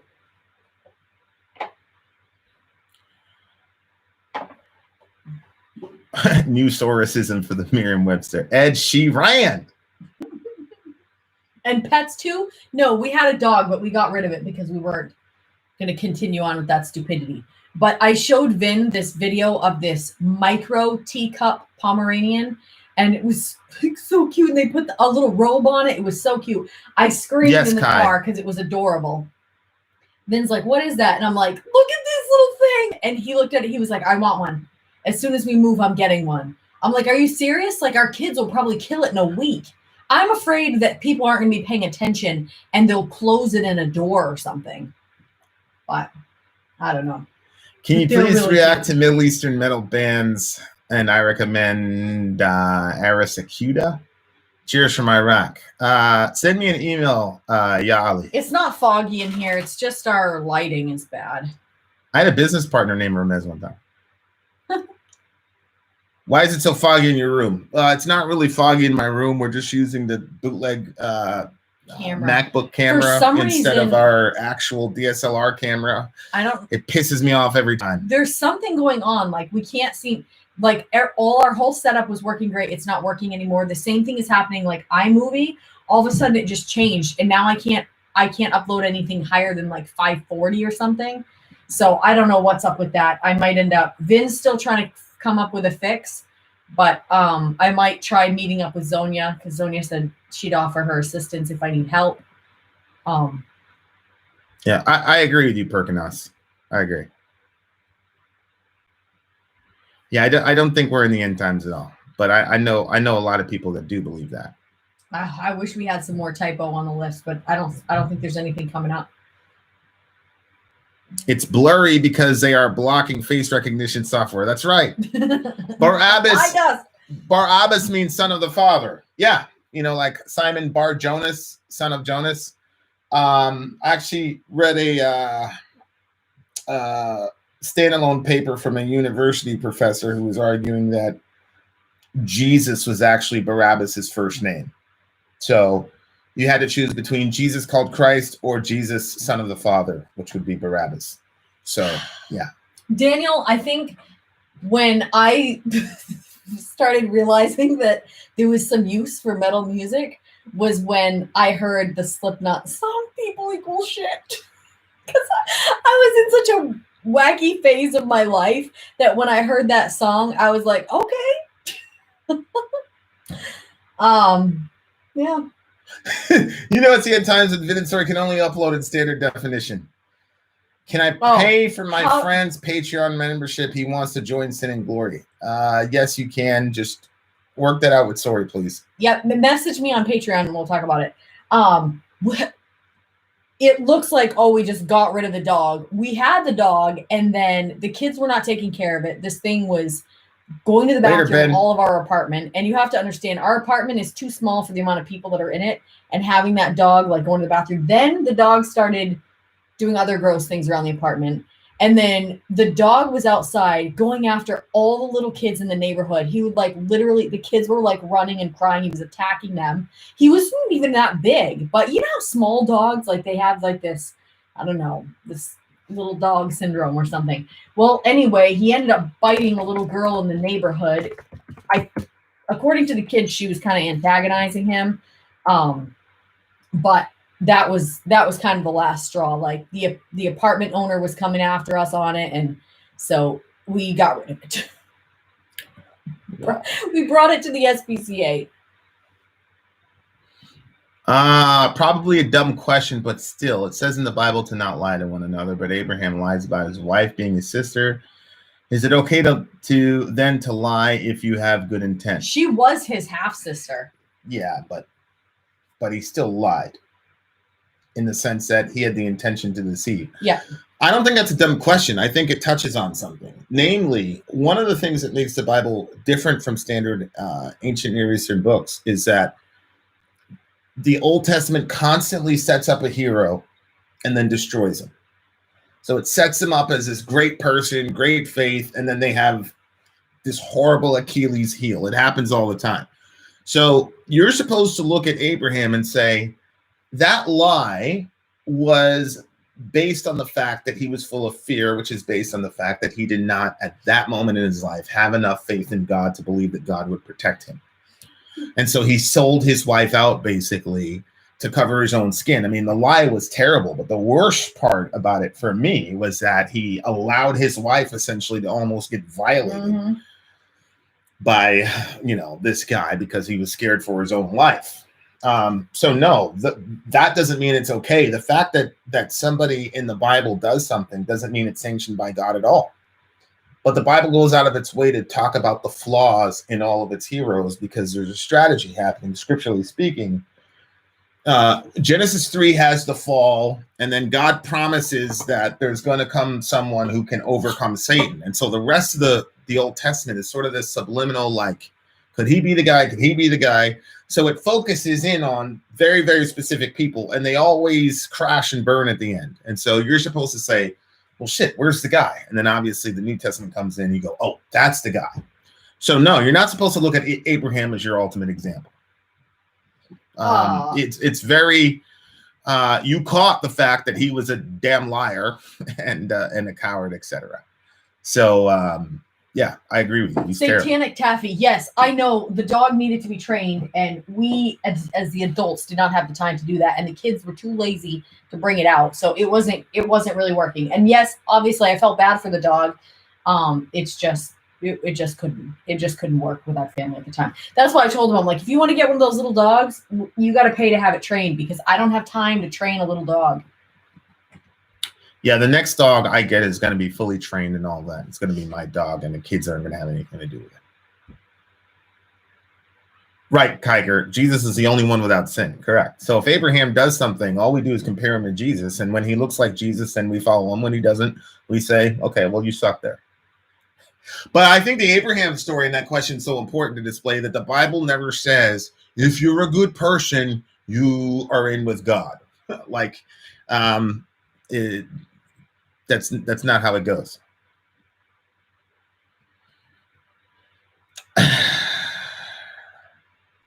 Yeah, you've said that before. What verses was it where you were like God having a sense of humor? Some of the things that he says, like, I can't remember now.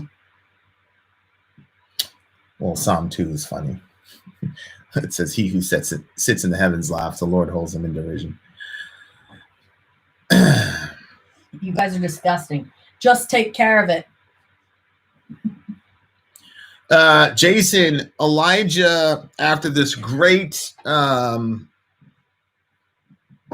feat of defeating the prophets of Baal, then on the threat of Jezebel, goes into basically a suicidal sort of despair and that type of thing, which again indicated his lack of faith. So there's just a flaw or something where the Old Testament person just doesn't come through the way that you think that they would.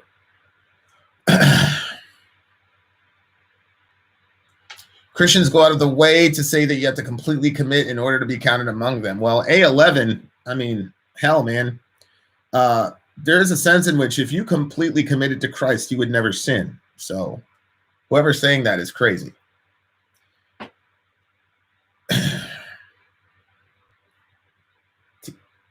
To use cat boxes, the dogs.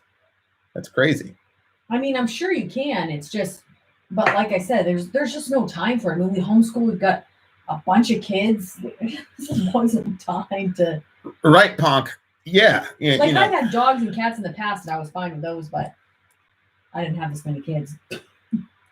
Hey, Tribal Python's in the house. What's going on, Tribal?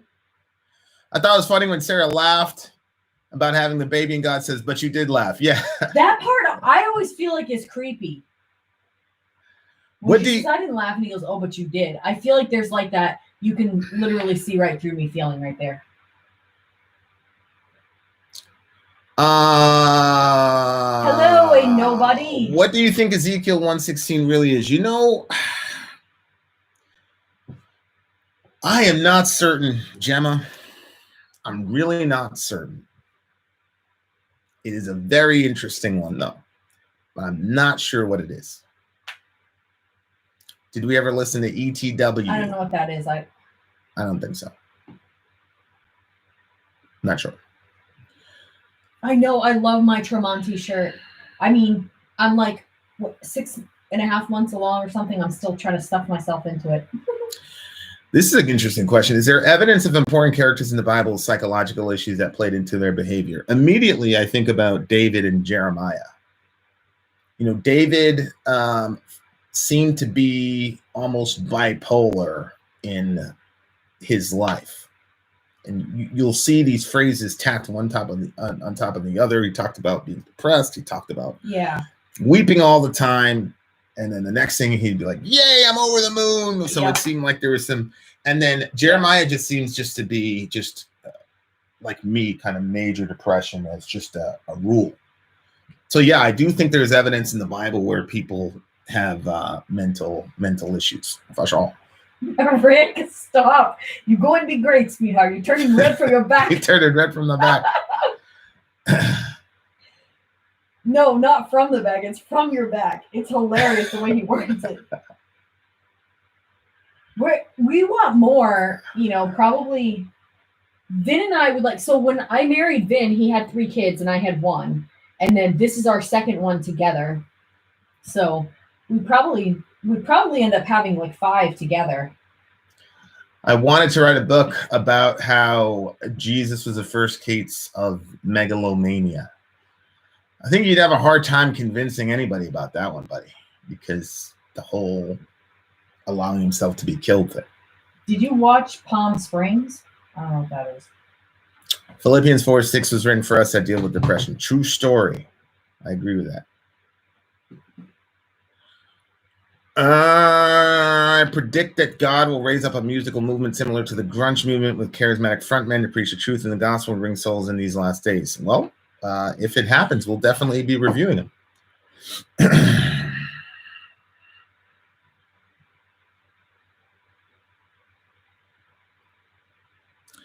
A real narcissistic personality disorder. Yeah, I think social media is a very interesting world. Satanic Daddy, I'd choose dogs over kids any day. You don't have any kids, do you? I think that there's some days where I'm like, what is going on around here? But there's so many, yes, very, very well for a long time. There's kids are so amazing though. Like there's definitely days that are like difficult, especially when you have so many kids. But they're also really, really fun, and hearing their mindsets is sometimes hilarious.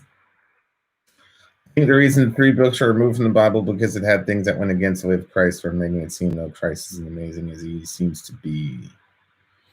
Then, if God has created everything in heaven, like, these kids are like little demons running around, and then sometimes I'm like, wow, I cannot believe. Like sometimes I'm blown away by the things that they say, Especially Johann. Johann comes up with some pretty crazy things in reference to lots of different things, but I only like my child. Other people's children are awful. I told Vin, I said, honest to goodness, if Orion wasn't mine, I'm like, I would think he was the worst little boy. And I told him if he would have come over to visit me and brought Orion, I would have started playing that Highway to Hell. That it would have been AC/DC song. I'd have been playing that in the background, and I would have been just like laughing, like, here comes that kid. I played it for Orion to see what he would do. He liked it. So if God created everything in heaven, hell, and everything in between, why would he create such things as bone cancer in infants, amongst many other fuck up things? Well, that's actually a very good question. The answer is that when God created everything, he said it was good or very good. Thanks, Chris. But that sin has entered into the world, and because sin has entered into the world, we deal with sickness, pain, suffering, and death, which would include bone cancer. And so we believe that at the death of Christ, that now we're in a in-between stage where the old world with all its pain, suffering, whatever, is bumping up against a new world that's coming where that's no longer an issue. And it's our job to kind of bring those together, which I think is what the symbology in Revelation 21:22, where it talks about the New Jerusalem descending down to the earth. And that's one of those that it's basically saying that heaven and earth are going to be indistinguishable in the new world. So that's a very, very good question. Hey, big homies, glad to catch you after work. Thanks, Chris. Sean, this is very interesting. I've literally never heard anybody say this. Maybe you have been. I felt an obligation to have kids, but not in the way that you would suggest. I didn't want kids. I feel lucky to be alive, and I wanted to pass it forward, if that makes sense. I've never heard anybody say that before. That is an interesting way of paying it forward. What about the part where it says, don't be vengeful in Leviticus? It brings up the famous idea of eye for an eye. It's just another example of people being flawed. Yes, and that's the famous lex talionis. And if you think about Genesis, right? So Genesis 4, this guy Lamech, somebody basically steps on his shoes and he kills him.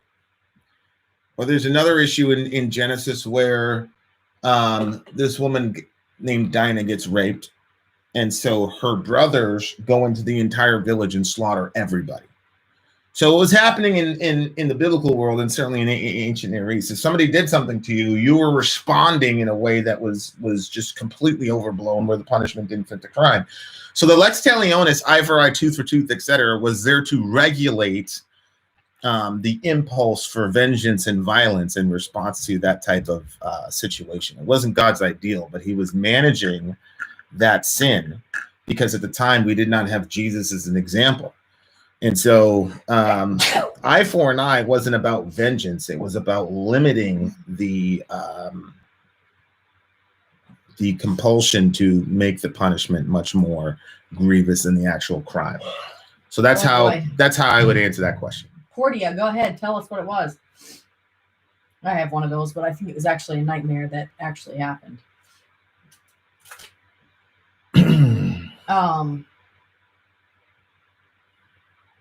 I have always thought that you should have like a separate channel where you answer, like, you know, like people always think this one, for instance. What about that part when God slaughtered 42 innocent kids, all because 2 of them made fun of his bald head? Like, you've gone over this before, actually multiple times on the Firesides. But I've always thought you should have a channel that just deals specifically with certain things that are like, people think are like, oh, what about this? Really? Yeah. But not like big, 16-hour long discussions, just like an answer, God was riding with Biden. That's a funny one. Vin, when you react to your band's video, will it get demonetized? No, because we're not signed to a record label. You got to.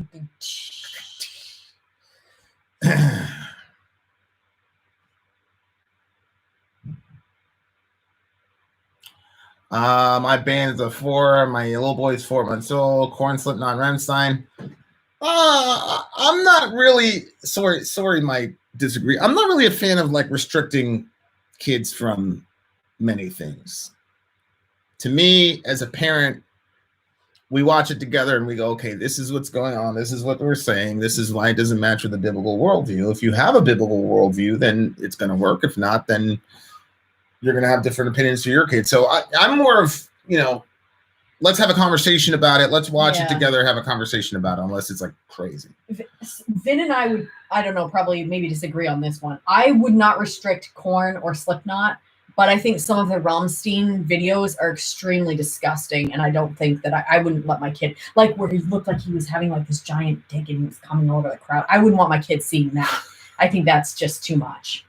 And I don't even see any like real good in, but like I can see like the discussions that you can have from the Slipknot or from Korn. I think that that's, I think that those can be really, really good. No WAP video. I just wouldn't want to. No WAP video for the kiddos. No, but I wouldn't watch the WAP video either. Did they talk about cuties yet? No, we haven't talked about it, but we're probably going to try to watch it tonight so we can make an informed decision. Yeah.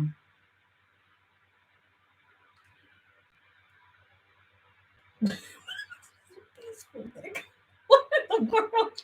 Nightwind. I love my parents, but they were way too lenient on me using the internet. Luckily, I never did anything stupid, but I saw strange things on there for sure. Well, we just got this spy thingy. We've got 2 layers of spying that we have on the kids. So Sori should be a little bit more happy. Yeah. My thing is, like, I do think that you have to, as part of your training with your kids, you have to teach them to stand up for things that are right, regardless of who's watching them or not, because you're not always going to we're not always going to be looking over their shoulder. Like eventually they're going to become adults and they're going to have to make the right decisions in their marriages and with their families and with their jobs and everything that they do. But at the same time, I think that there are stupid decisions that you make when you're a kid because you're a kid and you're foolish. So I want to protect them from some of those bad decisions that could affect them in their future. So, we've got those different things so we can kind of see in with what they're doing. And also, honestly, what freaks me out too is how many predators there are online that can suck kids into stuff. Like, it's true. Sayla was playing Fortnite and I happened to be going by and she was like, oh, I love playing with this guy. The guy's name was, it's funny, the guy's name was Jay. And so for some stupid reason, I felt more comfortable with her playing with him because we know people named Jay, which is just stupid. But anyway, I heard him saying, somebody else came in the room and he didn't sound like a kid. He sounded like a grown man. She kept saying, I'm playing with Jay. I'm playing with Jay. And I never really looked in on it. And then when I walked by, I heard another guy's voice talking to Jay. And then Jay was like, yo, I'm playing with my daughter. I said, what? I said, that guy just said he was playing with his daughter. Sayla was like, yeah, he always says that. I'm like, all right, no, this is not happening. I don't want you guys playing with anyone that sounds like a grown man. If they're playing with little kids, I feel differently about it, but yeah. But there's just, and then, you hear different stories of, kids getting in contact with people and then predators knowing the right things. I feel like our kids, wouldn't go meet up with somebody, but, they're kid. I don't think they would, but I still don't like the mind games that people can play with kids, and they can, some of the stuff that I've seen is just crazy and over the top. I'm like, no, I don't want my kids in those situations. I want them to be able to be kids, and I want them to enjoy being kids. And I think that there's been enough stuff, he got divorced, I got divorced, and now we're together. So they've all had to go through things that were sadly made them grow up a little bit faster than they should have. And so in the areas that we can prevent that, I want to. Chicago Cubs to a no-hitter and 112 deer. Do you guys like baseball? And I know this way off topic. No, I some of my best memories about being in Florida was playing baseball. Baseball to me is one of those games that's so fun to play and not as fun to watch unless you're in the postseason. So that's my take on it.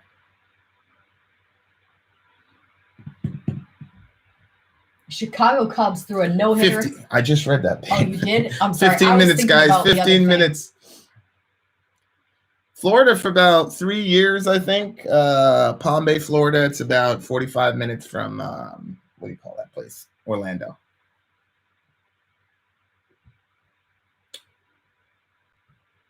I'm just glad the NFL came back. What are some of the band? Orion likes he loves our metal. song. He loves our song. He loves our song. I was downstairs practicing, and then he goes running around the corner right to the top of the stairs, and I was like, ah! So I went chasing to make sure he wouldn't go to the stairs. He stops when he got around the corner, and then he just starts headbanging. Vin, write an autobiography. I'd end up in jail. Yeah, literally. Exactly, Sonia. And then if I got that stuff cleared, then it wouldn't be a very interesting autobiography anyway. I will when I'm 60. I said that to you this morning. Do you remember? What? I'm like, I can't. Oh, yeah. Is there anything in the Bible that makes me say, what the hell? I'm sure there is. I'm just drawing a blank right now.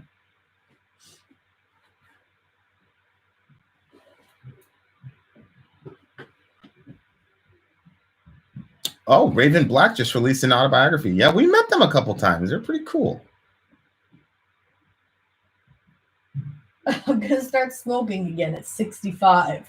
Who's saying that? Overshadow Sean. Sometimes people say things that are so, like, I've never heard anyone say that. I've always heard people say they want to quit. I've never heard somebody say, well, I'm going to wait till I'm 65 and start up again. I guess if that helps you not do it now.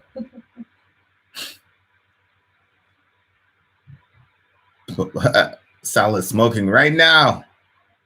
Noah's Ark. Explain that one, Vin. I mean, Toodles, if you take Genesis 1:1 seriously, then Noah's Ark is small potatoes, right? What do you think of No One's There from Korn's Untouchable album? I probably liked it, but I can't think of how it sounds right now. What do you mean by explanations? I think Noah's Ark, the point of that is to demonstrate how seriously God takes sin. If you're not a Christian, I completely understand why people will go, oh my gosh, I can't believe that. But if you're a Christian and you take the wages of sin is death seriously, then the flood is exhibit A through Z for that, I think. Good news, A11 product. You are in the village. You sent a message. You're in the village. You just have to watch our stuff or comment or do one single thing and you're in. Yeah, the Thoughtless song from the Untouchables record was crazy. I thought the Here to Stay riff was insane. I remember I just gotten out of the hospital when that riff came on, and I was like, well, it sounds like Korn. And then Jonathan started singing. I was like, holy shit, there's a new. And I immediately started trying to play it on guitar. It was pretty crazy. Oh yeah, we've got all that stuff. They can't even. We've got all kinds of little blocky things to help protect the kids. Blocky things. You know, they can't just message anybody. Like, it has to be specific contacts and stuff like that. Yeah, Thoughtless was a very, very good song. And the riff to Thoughtless was a little bit unique too. Ooh, if you could ask God anything, what would it be? Serious question. I would ask why people who, from my vantage point, are genuinely interested in. That's exactly the one I was thinking. Him, why he doesn't reveal himself quicker, or like the way he did with me. Because I've been around Christians all my life, and none of them have ever had the experiences that I've had. So that's a big question I'd like to know. What were your thoughts on Head Solo stuff? I thought Head Solo stuff was really, really good. I really thought it was really, really good stuff. I just think they should have gotten one more big name member, whether drums or guitar, and that would have propelled them. Watch all. I'd ask God why we haven't had Web Week already. How and in what way did he reveal himself to you that may be pretty personal? Well, it's not necessarily that it's too personal. It's more that we only have 7 minutes left, and look, don't I want to do it justice. You would never say that, right? No. Do you have an objective method for determining which parts of the Bible to be taken literally and which are to be taken figuratively, metaphorically, or is it just a matter of convenience? You said there's 7 minutes left. Well, Dark, there's a couple things, right? Like, just like in the movies, how you have different genres, right? So if you go to a historical fiction, I think that's the name of the genre, and you see, the Civil War and all that. You're supposed to take that literally. You're supposed to take it literally that there was an actual civil war in the world, et cetera, et cetera. But if you go to a sci-fi movie, you're supposed to say, well, that could happen, but it hasn't happened yet. And if you go to a fantasy movie, you know that it's a fantasy and it's not the real world. What's interesting is the Bible is a book that's aware of itself. So, for example, when something is being stated allegorically, the Bible actually uses the term, this is an allegory. Or when you look at Jesus, it'll say he told them this parable. So the Bible is pretty clear on what you take and what you do. And then you have to ask the question, what does literally mean? Does literally mean the actual parts of the document, or does literally mean the intended meaning of the document? Because that's not the same question. So, for example, if I say, in the Psalms, it says the trees will clap their hands, et cetera, et cetera. There's never been a person in Christian history who has ever said, yep, the trees are sentient and they can clap their hands. To do that would be to misconstrue the actual meaning of the text. So when it says the trees will clap their hands in the context of what's happening, it's talking about the renewal of the world and things like that. And that I actually do take literally.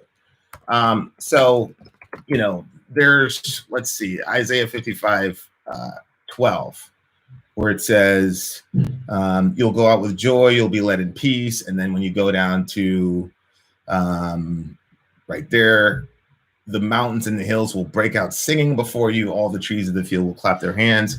Go find any biblical interpreter from Judaism all the way to Christianity. Nobody's interpreted that as, yeah, the crowds are going to be singing and trees are going to clap their hands. But I do interpret that literally in the sense that this is talking about an idealistic world where we all have peace. And that's the intended meaning of that particular text. And I absolutely take that meaning literally. There is going to come a time when that happens. Let me just get you guys the parts of the Bible where it literally says this is an allegory. It's pretty interesting. Ezekiel 17:2, Son of Man set forth an allegory. Proverbs 1:6, Galatians 4:24, John 10:6, John 16:29. So there are multiple portions of the Bible where it says this is an allegory. Did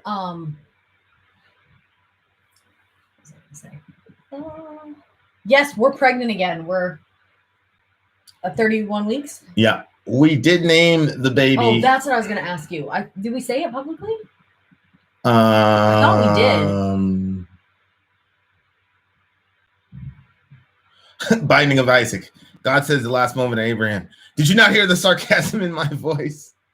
All right, honey, I'm going to go cook the beans, the string beans, because that'll take like 6 minutes. Okay. What? And then we're going to come back and shoot one. I mean, how late do you want the kids to stay up? I mean, are we giving them a day off? Or did you decide on that? Still, that makes it so that way they don't wake up too late and then it screws up the next day. And okay. We'll do the video after dinner. Oh! Okay, bye, guys. I'm going to finish cooking supper. I'd be more okay with that explanation if it were universally applied. The question then becomes, when is it an allegory because the Bible says it is, and when is it because you think it is? Not really clear on the question. There, like I said, there are multiple times when the Bible says this is an allegory. So, and when you say you think it is, I'm talking about how the Christian church has universally interpreted certain verses for 2,000 years. And that's why I said there's no commentator, Jewish or Christian, that will say, yep, the hills are literally going to sing. So That's how I'd answer that question. Y'all eating supper at 10 p.m. Yes. You guys amazing. Thankful to be part of the community. Thankful that you're in the community. 5-minute warning by Guy. 5-minute warning.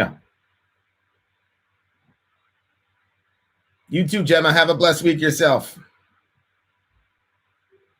Bashaw.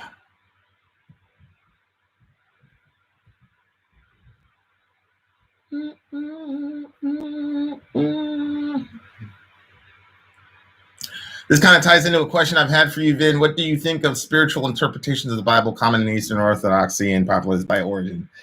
I'd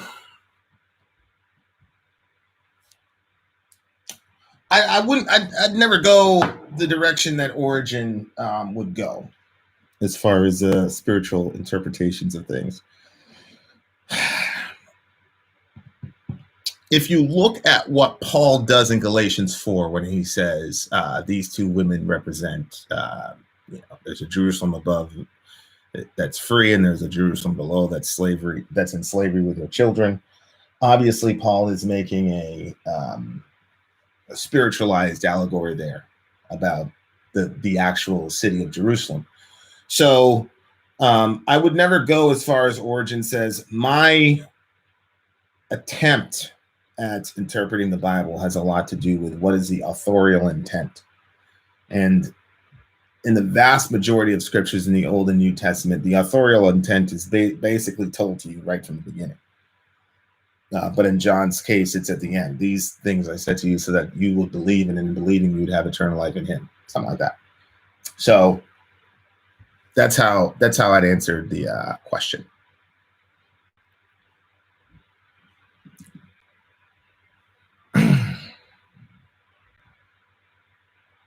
Doesn't always say it's an allegory. Some are still accepted as being metaphorical without a specific indicator. That's the case. Noah's Ark being an example of that.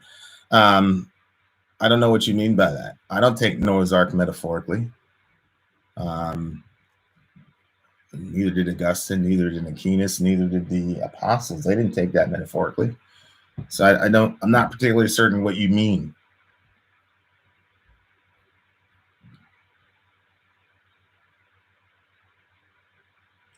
Will you ever do the November Doom follow-up review? Probably. When can we get a fictionalized Vin and Sori origin story? That's actually a very, very, very, very interesting question. And that's all I'm going to say about that.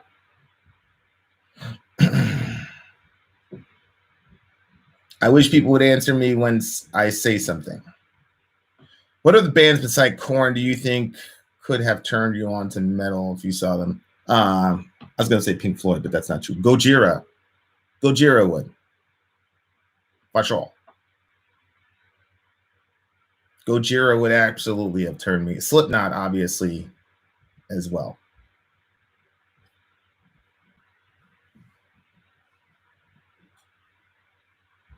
Metallica, live show, probably not. The big thing about Korn at the time was the energy from start to finish in that show was just so crazy. So crazy.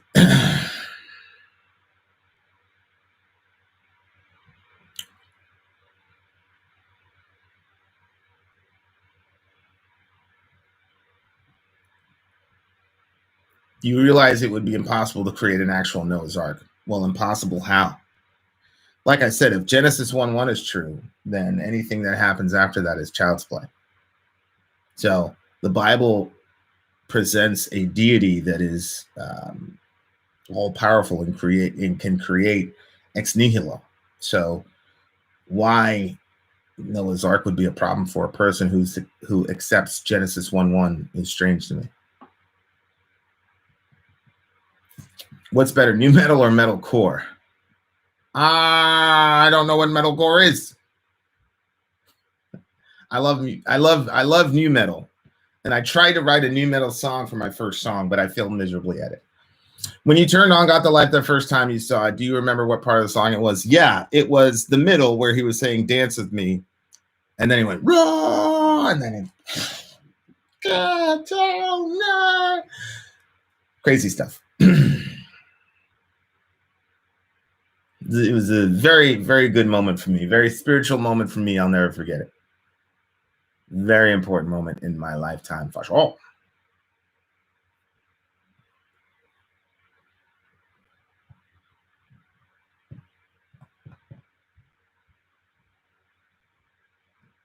Noah was an alien too. I've been watching you guys for a long time. This is the first time I'm catching you live. Made my life. I love you guys. I appreciate you guys. Appreciate you. You think people would begin to live longer again if they started living righteously, or has that ship sailed for good? Well, I think people will live longer if we make more advances in the medical field. I mean, that's just the long and the short of it, in my opinion. Have I heard the new Deftones song? No, Ripley. Did you like it?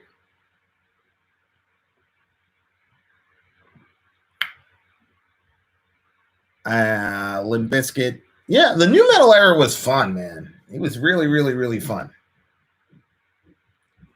When I saw Nightwish live, it massively affected my writing. Man. Like these bands, like that Nevermore song. I'm like, man, I got to go back to the lab. I got to get better as a guitarist. Like I want to play stuff like that. So yeah, I completely agree with you. Like the song, not the production. Thanks for these Fireside past over a month. They've been a great source of entertainment and information. I appreciate that, Isaac Bates. I very much appreciate that.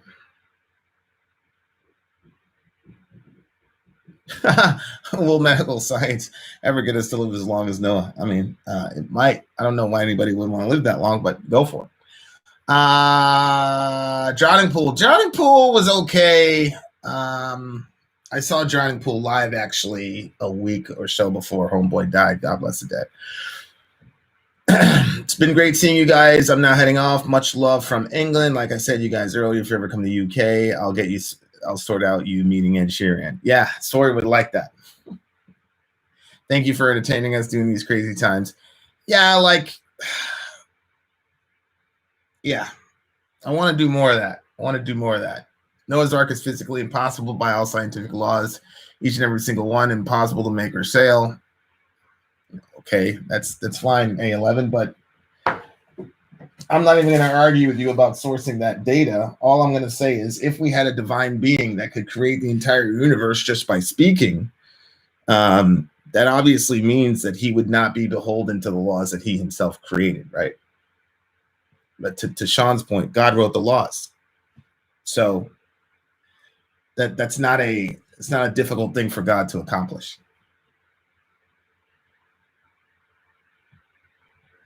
Well, if you don't, then the Noah's Ark point is moot. If you don't believe in Genesis 1:1, then why would you believe in Genesis 6?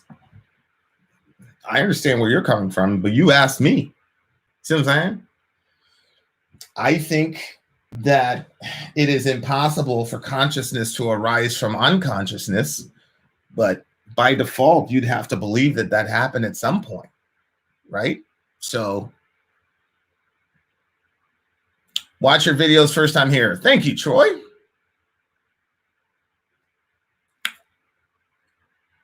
That's true. Very, very, very, very good point, Goth Mom, for sure. If I said what Vin just said, I would be put in the hospital. I don't know about the hospital. Why would you be put in the hospital?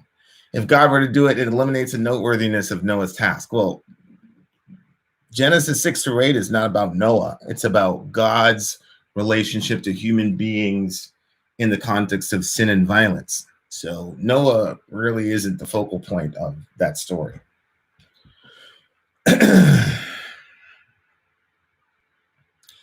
What if somehow the God brings back all the people that were born in the Bible in the present time? I have no idea. When's the Fashal shirt coming out? I think Sori handles all that stuff. I just recently closed another deal that takes up a lot of my time. So Sori does all that jazz. But I would rock that shirt. Fashal. Oh my God, Vin, you so bleak. What's bleak mean? What's bleak mean, Portia?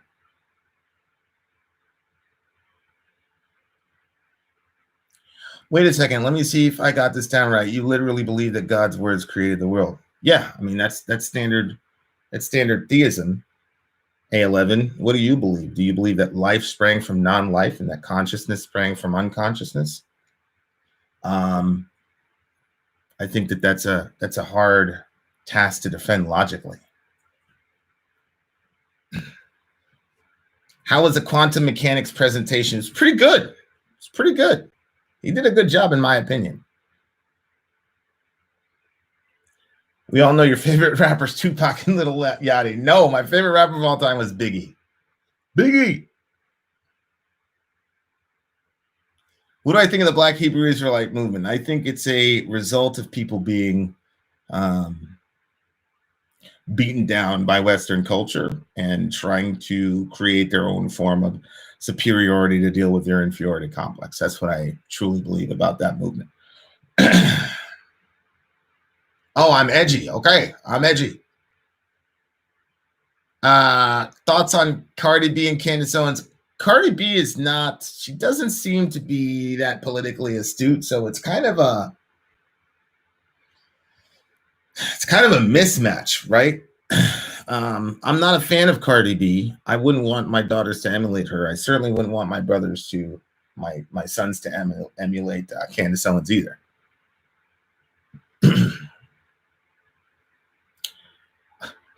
No idea, but I sure as hell ain't going to buy into the belief that words created all this. That's just certifiably insane. Okay, but the logical ramifications of there being a universe with no God makes that absolutely necessary, A11. So the reason you don't know how that came about is because it's logically impossible, right? So I just think let's just try to respect each other's views. It's clear to me that you haven't really done a lot of self-criticism as to the grounding of your own worldview. That's obvious. Ready to Die was the second rap album I ever bought. First was Most Death's Black on Both Sides. Truly amazing record. Yeah, Ready to Die is a classic, bro. I don't think Candace Owens and Cardi B either. I don't think either one of those girls are stupid or dumb. I think they're intelligent in their own way. But I also think they sell themselves out to the highest bidder in different ways. No, A11, because in my epistemology, there was an eternal consciousness and an eternal life who can then communicate consciousness and life to his created beings. So no, in my worldview, I have an accounting for consciousness and life. You don't. So if I had an epistemology that couldn't account for the most basic elements of the human experience, which is life and consciousness, I would probably be a lot more hesitant to call somebody's ideology crazy. That's all I'm saying. Most Def is legit, for sure. Not a believer, as raised Roman Catholic. I completely respect everyone's opinion. I do love listening to debates. I always learn new things. I appreciate that, Rich. That's really, really good.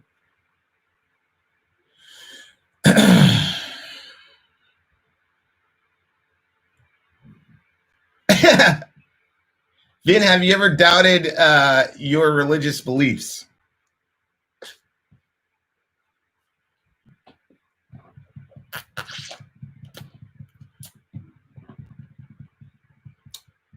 Yeah, but the reason I'm taking a while is because I don't know how people are going to take this, but the doctrine of justification, where you're made right by God because of Christ's sacrifice, when you look at how you live your life and things of that nature, I've doubted a lot of times that would be enough to cover my sin. Now, obviously, as time goes on, God has given me the gift of faith in that area, so I no longer doubt it. But that was something that used to really torment me for a long time. Watch all. And of course, hell. Who created God? Where did he, she, or it come from? Well, Ali, nobody created God. God is an eternal being. according to Christian theism and pretty much all theism.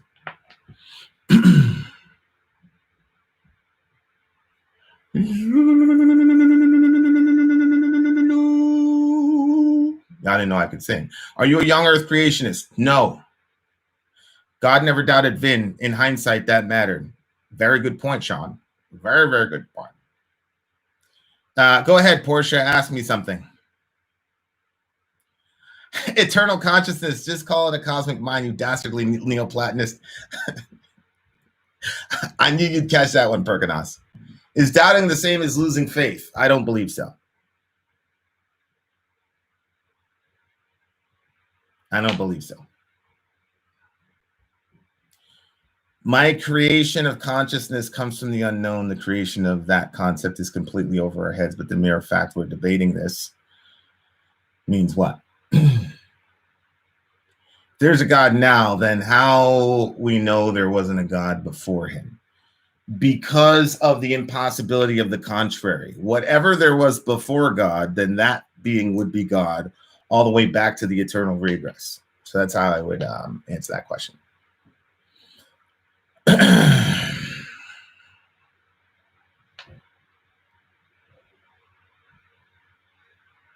Doubt can be a good thing. It causes you to take a deeper look. I agree with that, Cassia Bell. I definitely agree with that. What are your thoughts about the new movie Cuties? Sori and I are going to watch it later and probably give a review on it.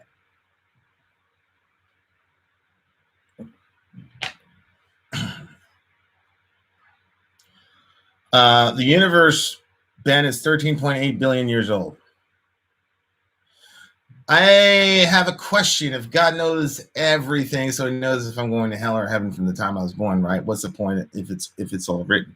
Well, the point is the fact that you know how a game is going to end doesn't mean you're not going to still watch the game and participate in it.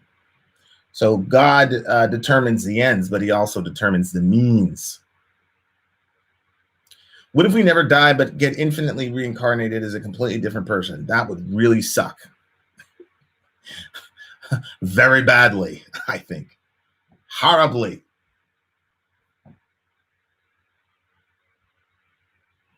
No, Zonia, I have not. I have not. If you believe in the possibility of an eternal being, I believe in the necessity of an eternal being. Then do you acknowledge the possibility of an eternal universe? No, because we know that the universe had a birthday. It was 13.8 billion years ago. So, no.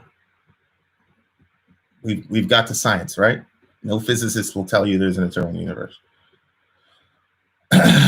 That's convenient, kind of the same argument I've always heard this whole time, always was and always will be. A11, that's not a convenient anything. That's just standard theism.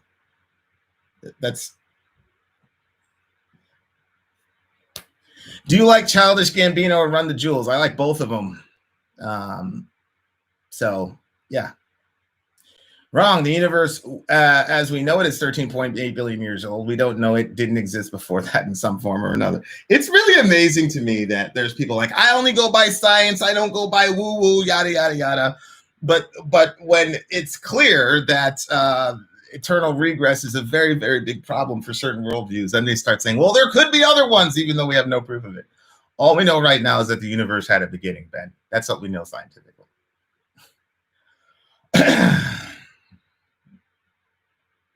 How do you rationalize believing the universe is 13.8 billion years also with the Genesis narrative? What in the Genesis narrative contradicts that? Y'all won't believe me, but I can play Megadeth's Devil's Island. I'll have to look at that.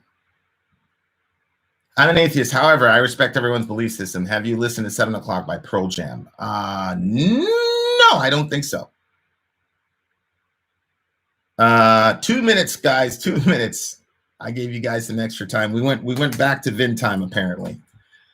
We went back to Vin time.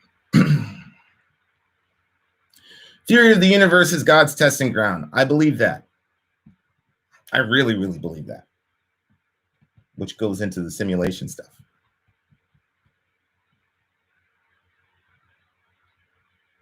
Okay, dark side. Get me a reputable physicist that says that they know for a fact scientifically that there was something before the universe.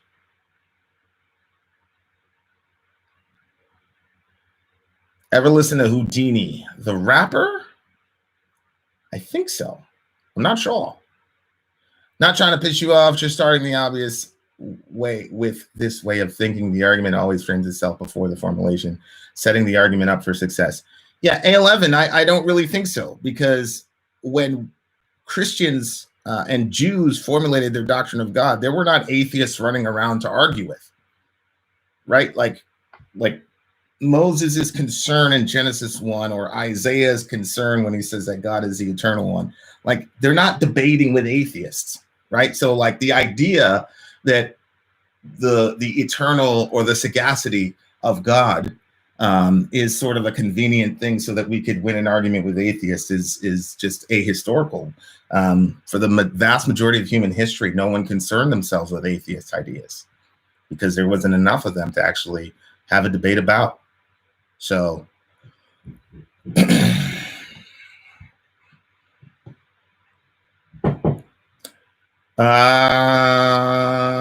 who's at the door? I'll be down in 5 minutes, bro.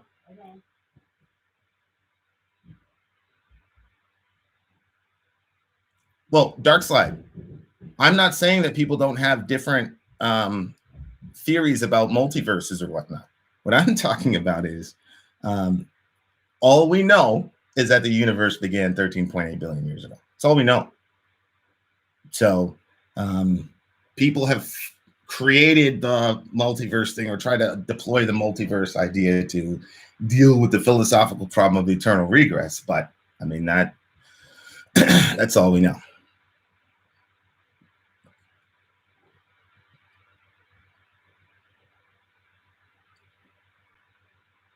I just want to smoke screen and weed and drink liquor at the end of the day, leave the smart stuff for smart people. Okay. I hear where you're coming from. I'm not mad at you for that. I'm not mad at you for that. That's a convenient view that fails to acknowledge my point. I don't know what point you're talking about. I mean, look, if you can't refute something, don't be mad at the people who constructed the argument. Just refute the argument. Thank you, Zonia. I appreciate it. It's weird to me, like people spamming their band. Like that's creates the possibility that you'll never get your band listened to.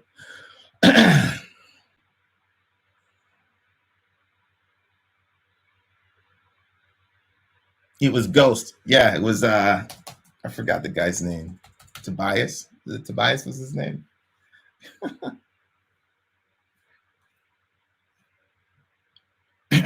Yeah. We know the Big Bang took place out long ago. There's nothing saying that the Big Bang was the beginning of the universe, only the beginning of that bang. No. Physicists will tell you about the beginning of the universe. That's not.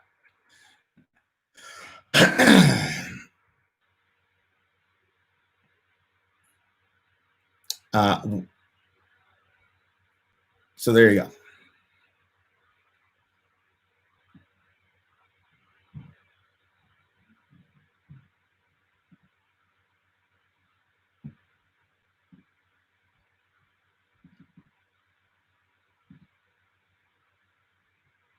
I think we've done a carcass reaction. The beauty of science is that they can never claim to be 100% certain of something. Scientists will always leave the door open for alternate theories, unlike religion.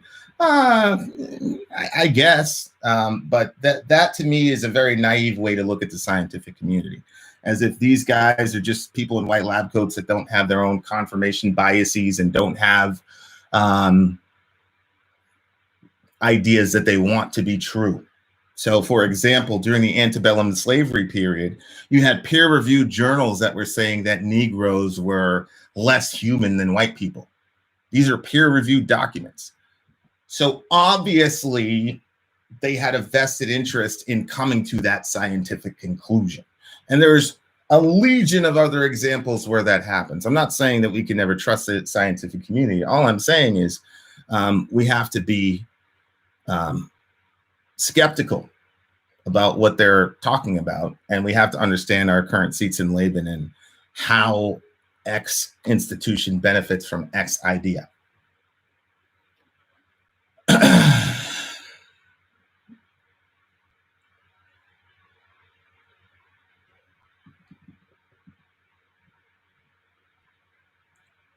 So, well, I mean, Dark Slide, just go ahead and post it.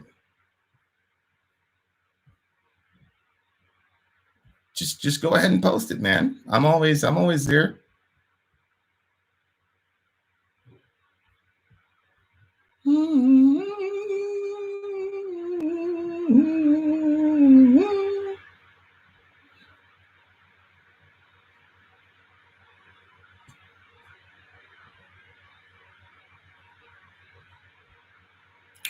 All right, guys.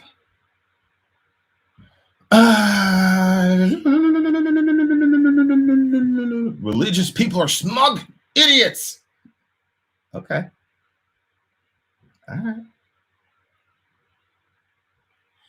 Well, A11, listen very closely to the argument. The argument isn't much really about slavery. The argument is that there have been many times in American history and the history of the world where scientists have taken a certain interpretation of data because it benefits them to do so, or taking another side would harm them to do so.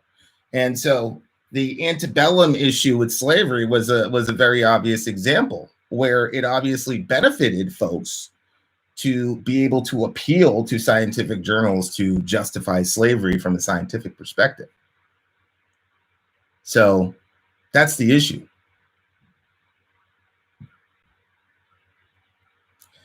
Do you know of any other channels that break down lyrics like you do? Probably not. I don't think anybody goes like to that level. No, I don't accept Wikipedia as a source. Dark Side, are you saying that the universe had no beginning? Is that what you're saying? That's what I need to know. Just tell me that, and then we can go. I'm on livescience.com and among other places. We all know that the Big Bang was the beginning of the universe, and that's all we know right now.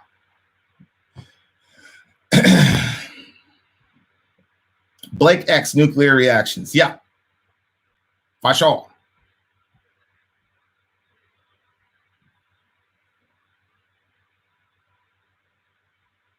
I'm suggesting that the possibility of an eternal being suggests the possibility of an eternal universe, and the Big Bang theory would offer an explanation. No, it doesn't. Because I am going with the majority report of physicists in the arena. When I talk to an anti-vaxxer, sure, they can quote some fringe doctor, but I'm going to go with what the majority of doctors in that field say. And when I talk to flat earthers, sure, there's some geologist out there that's going to agree with them, but I'm going to go with the majority of what those folks say. So when I'm talking about the universe, I'm going to be consistent and do the same thing. The only reason that anybody brings that up is because they cannot deal with the eternal regress and maintain their atheism. That's just a fact.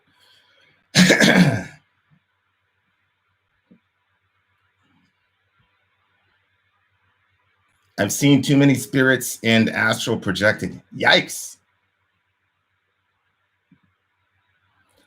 Well, it's not hard, A11, to be friends with somebody you debate or disagree with. It's not hard. We don't all need to agree with each other all the time.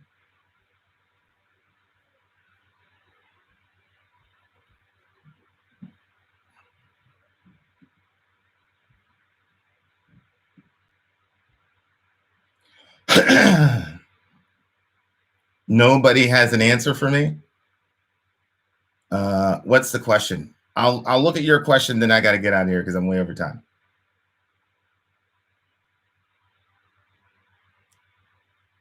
No, Dark. This is definitive. The vast majority of physicists believe the universe had a beginning. So the idea that the universe is eternal is just unscientific. If the universe isn't eternal, however, to Plato's unmoved mover, etc., if the universe isn't eternal, then there's no way that I can be an atheist.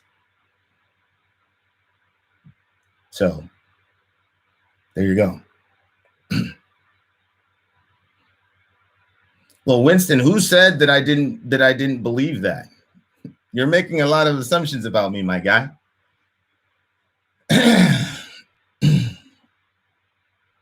Vin is an anti-Christian. The vast majority, that alone in your own right, it implies that it's not definitive. No, it doesn't. No, it doesn't.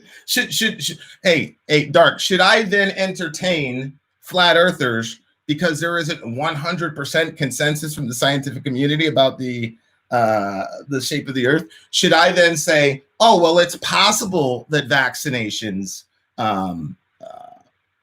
cause Asperger's because there's a 2% variance? That's not how we interpret reality anywhere. So no, it wouldn't.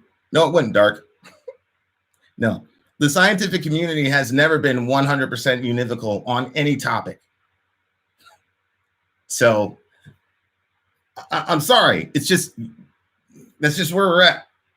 And, when we talk about climate change and we say, look, 98% of climatologists agree that we've got a problem.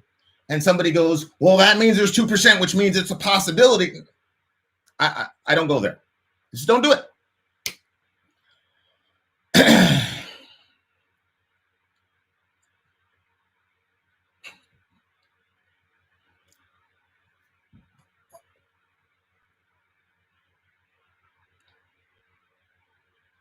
So there you go. As Zonia said, there's no 100% consensus on any scientific position. Correct. So when I say the vast majority of physicists believe X, and you go, well, there's not 100% consensus, so this theory is equally as valid. Sorry, can't go there with you. Can't go there with you.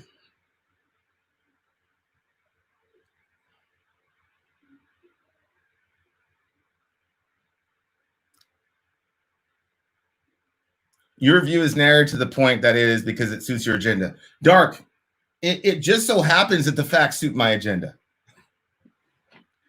And again, it's not my view. I'm not a physicist. I'm a dumb kid who took 5 years to graduate from high school. So this is not my opinion.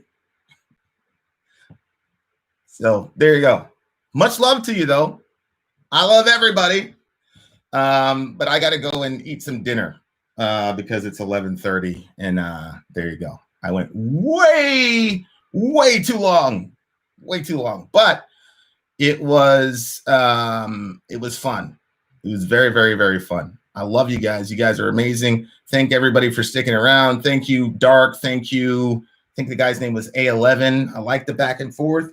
It's very important. You guys were really, really respectful. I think it's very important, and I'm the first one that's guilty of this. Very important to have these strident disagreements, but at the same time, make sure that we remain respectful and loving. So with that, you beautiful people, I bid you adieu. Ali, send me an email. I'll try to answer that question, inshallah.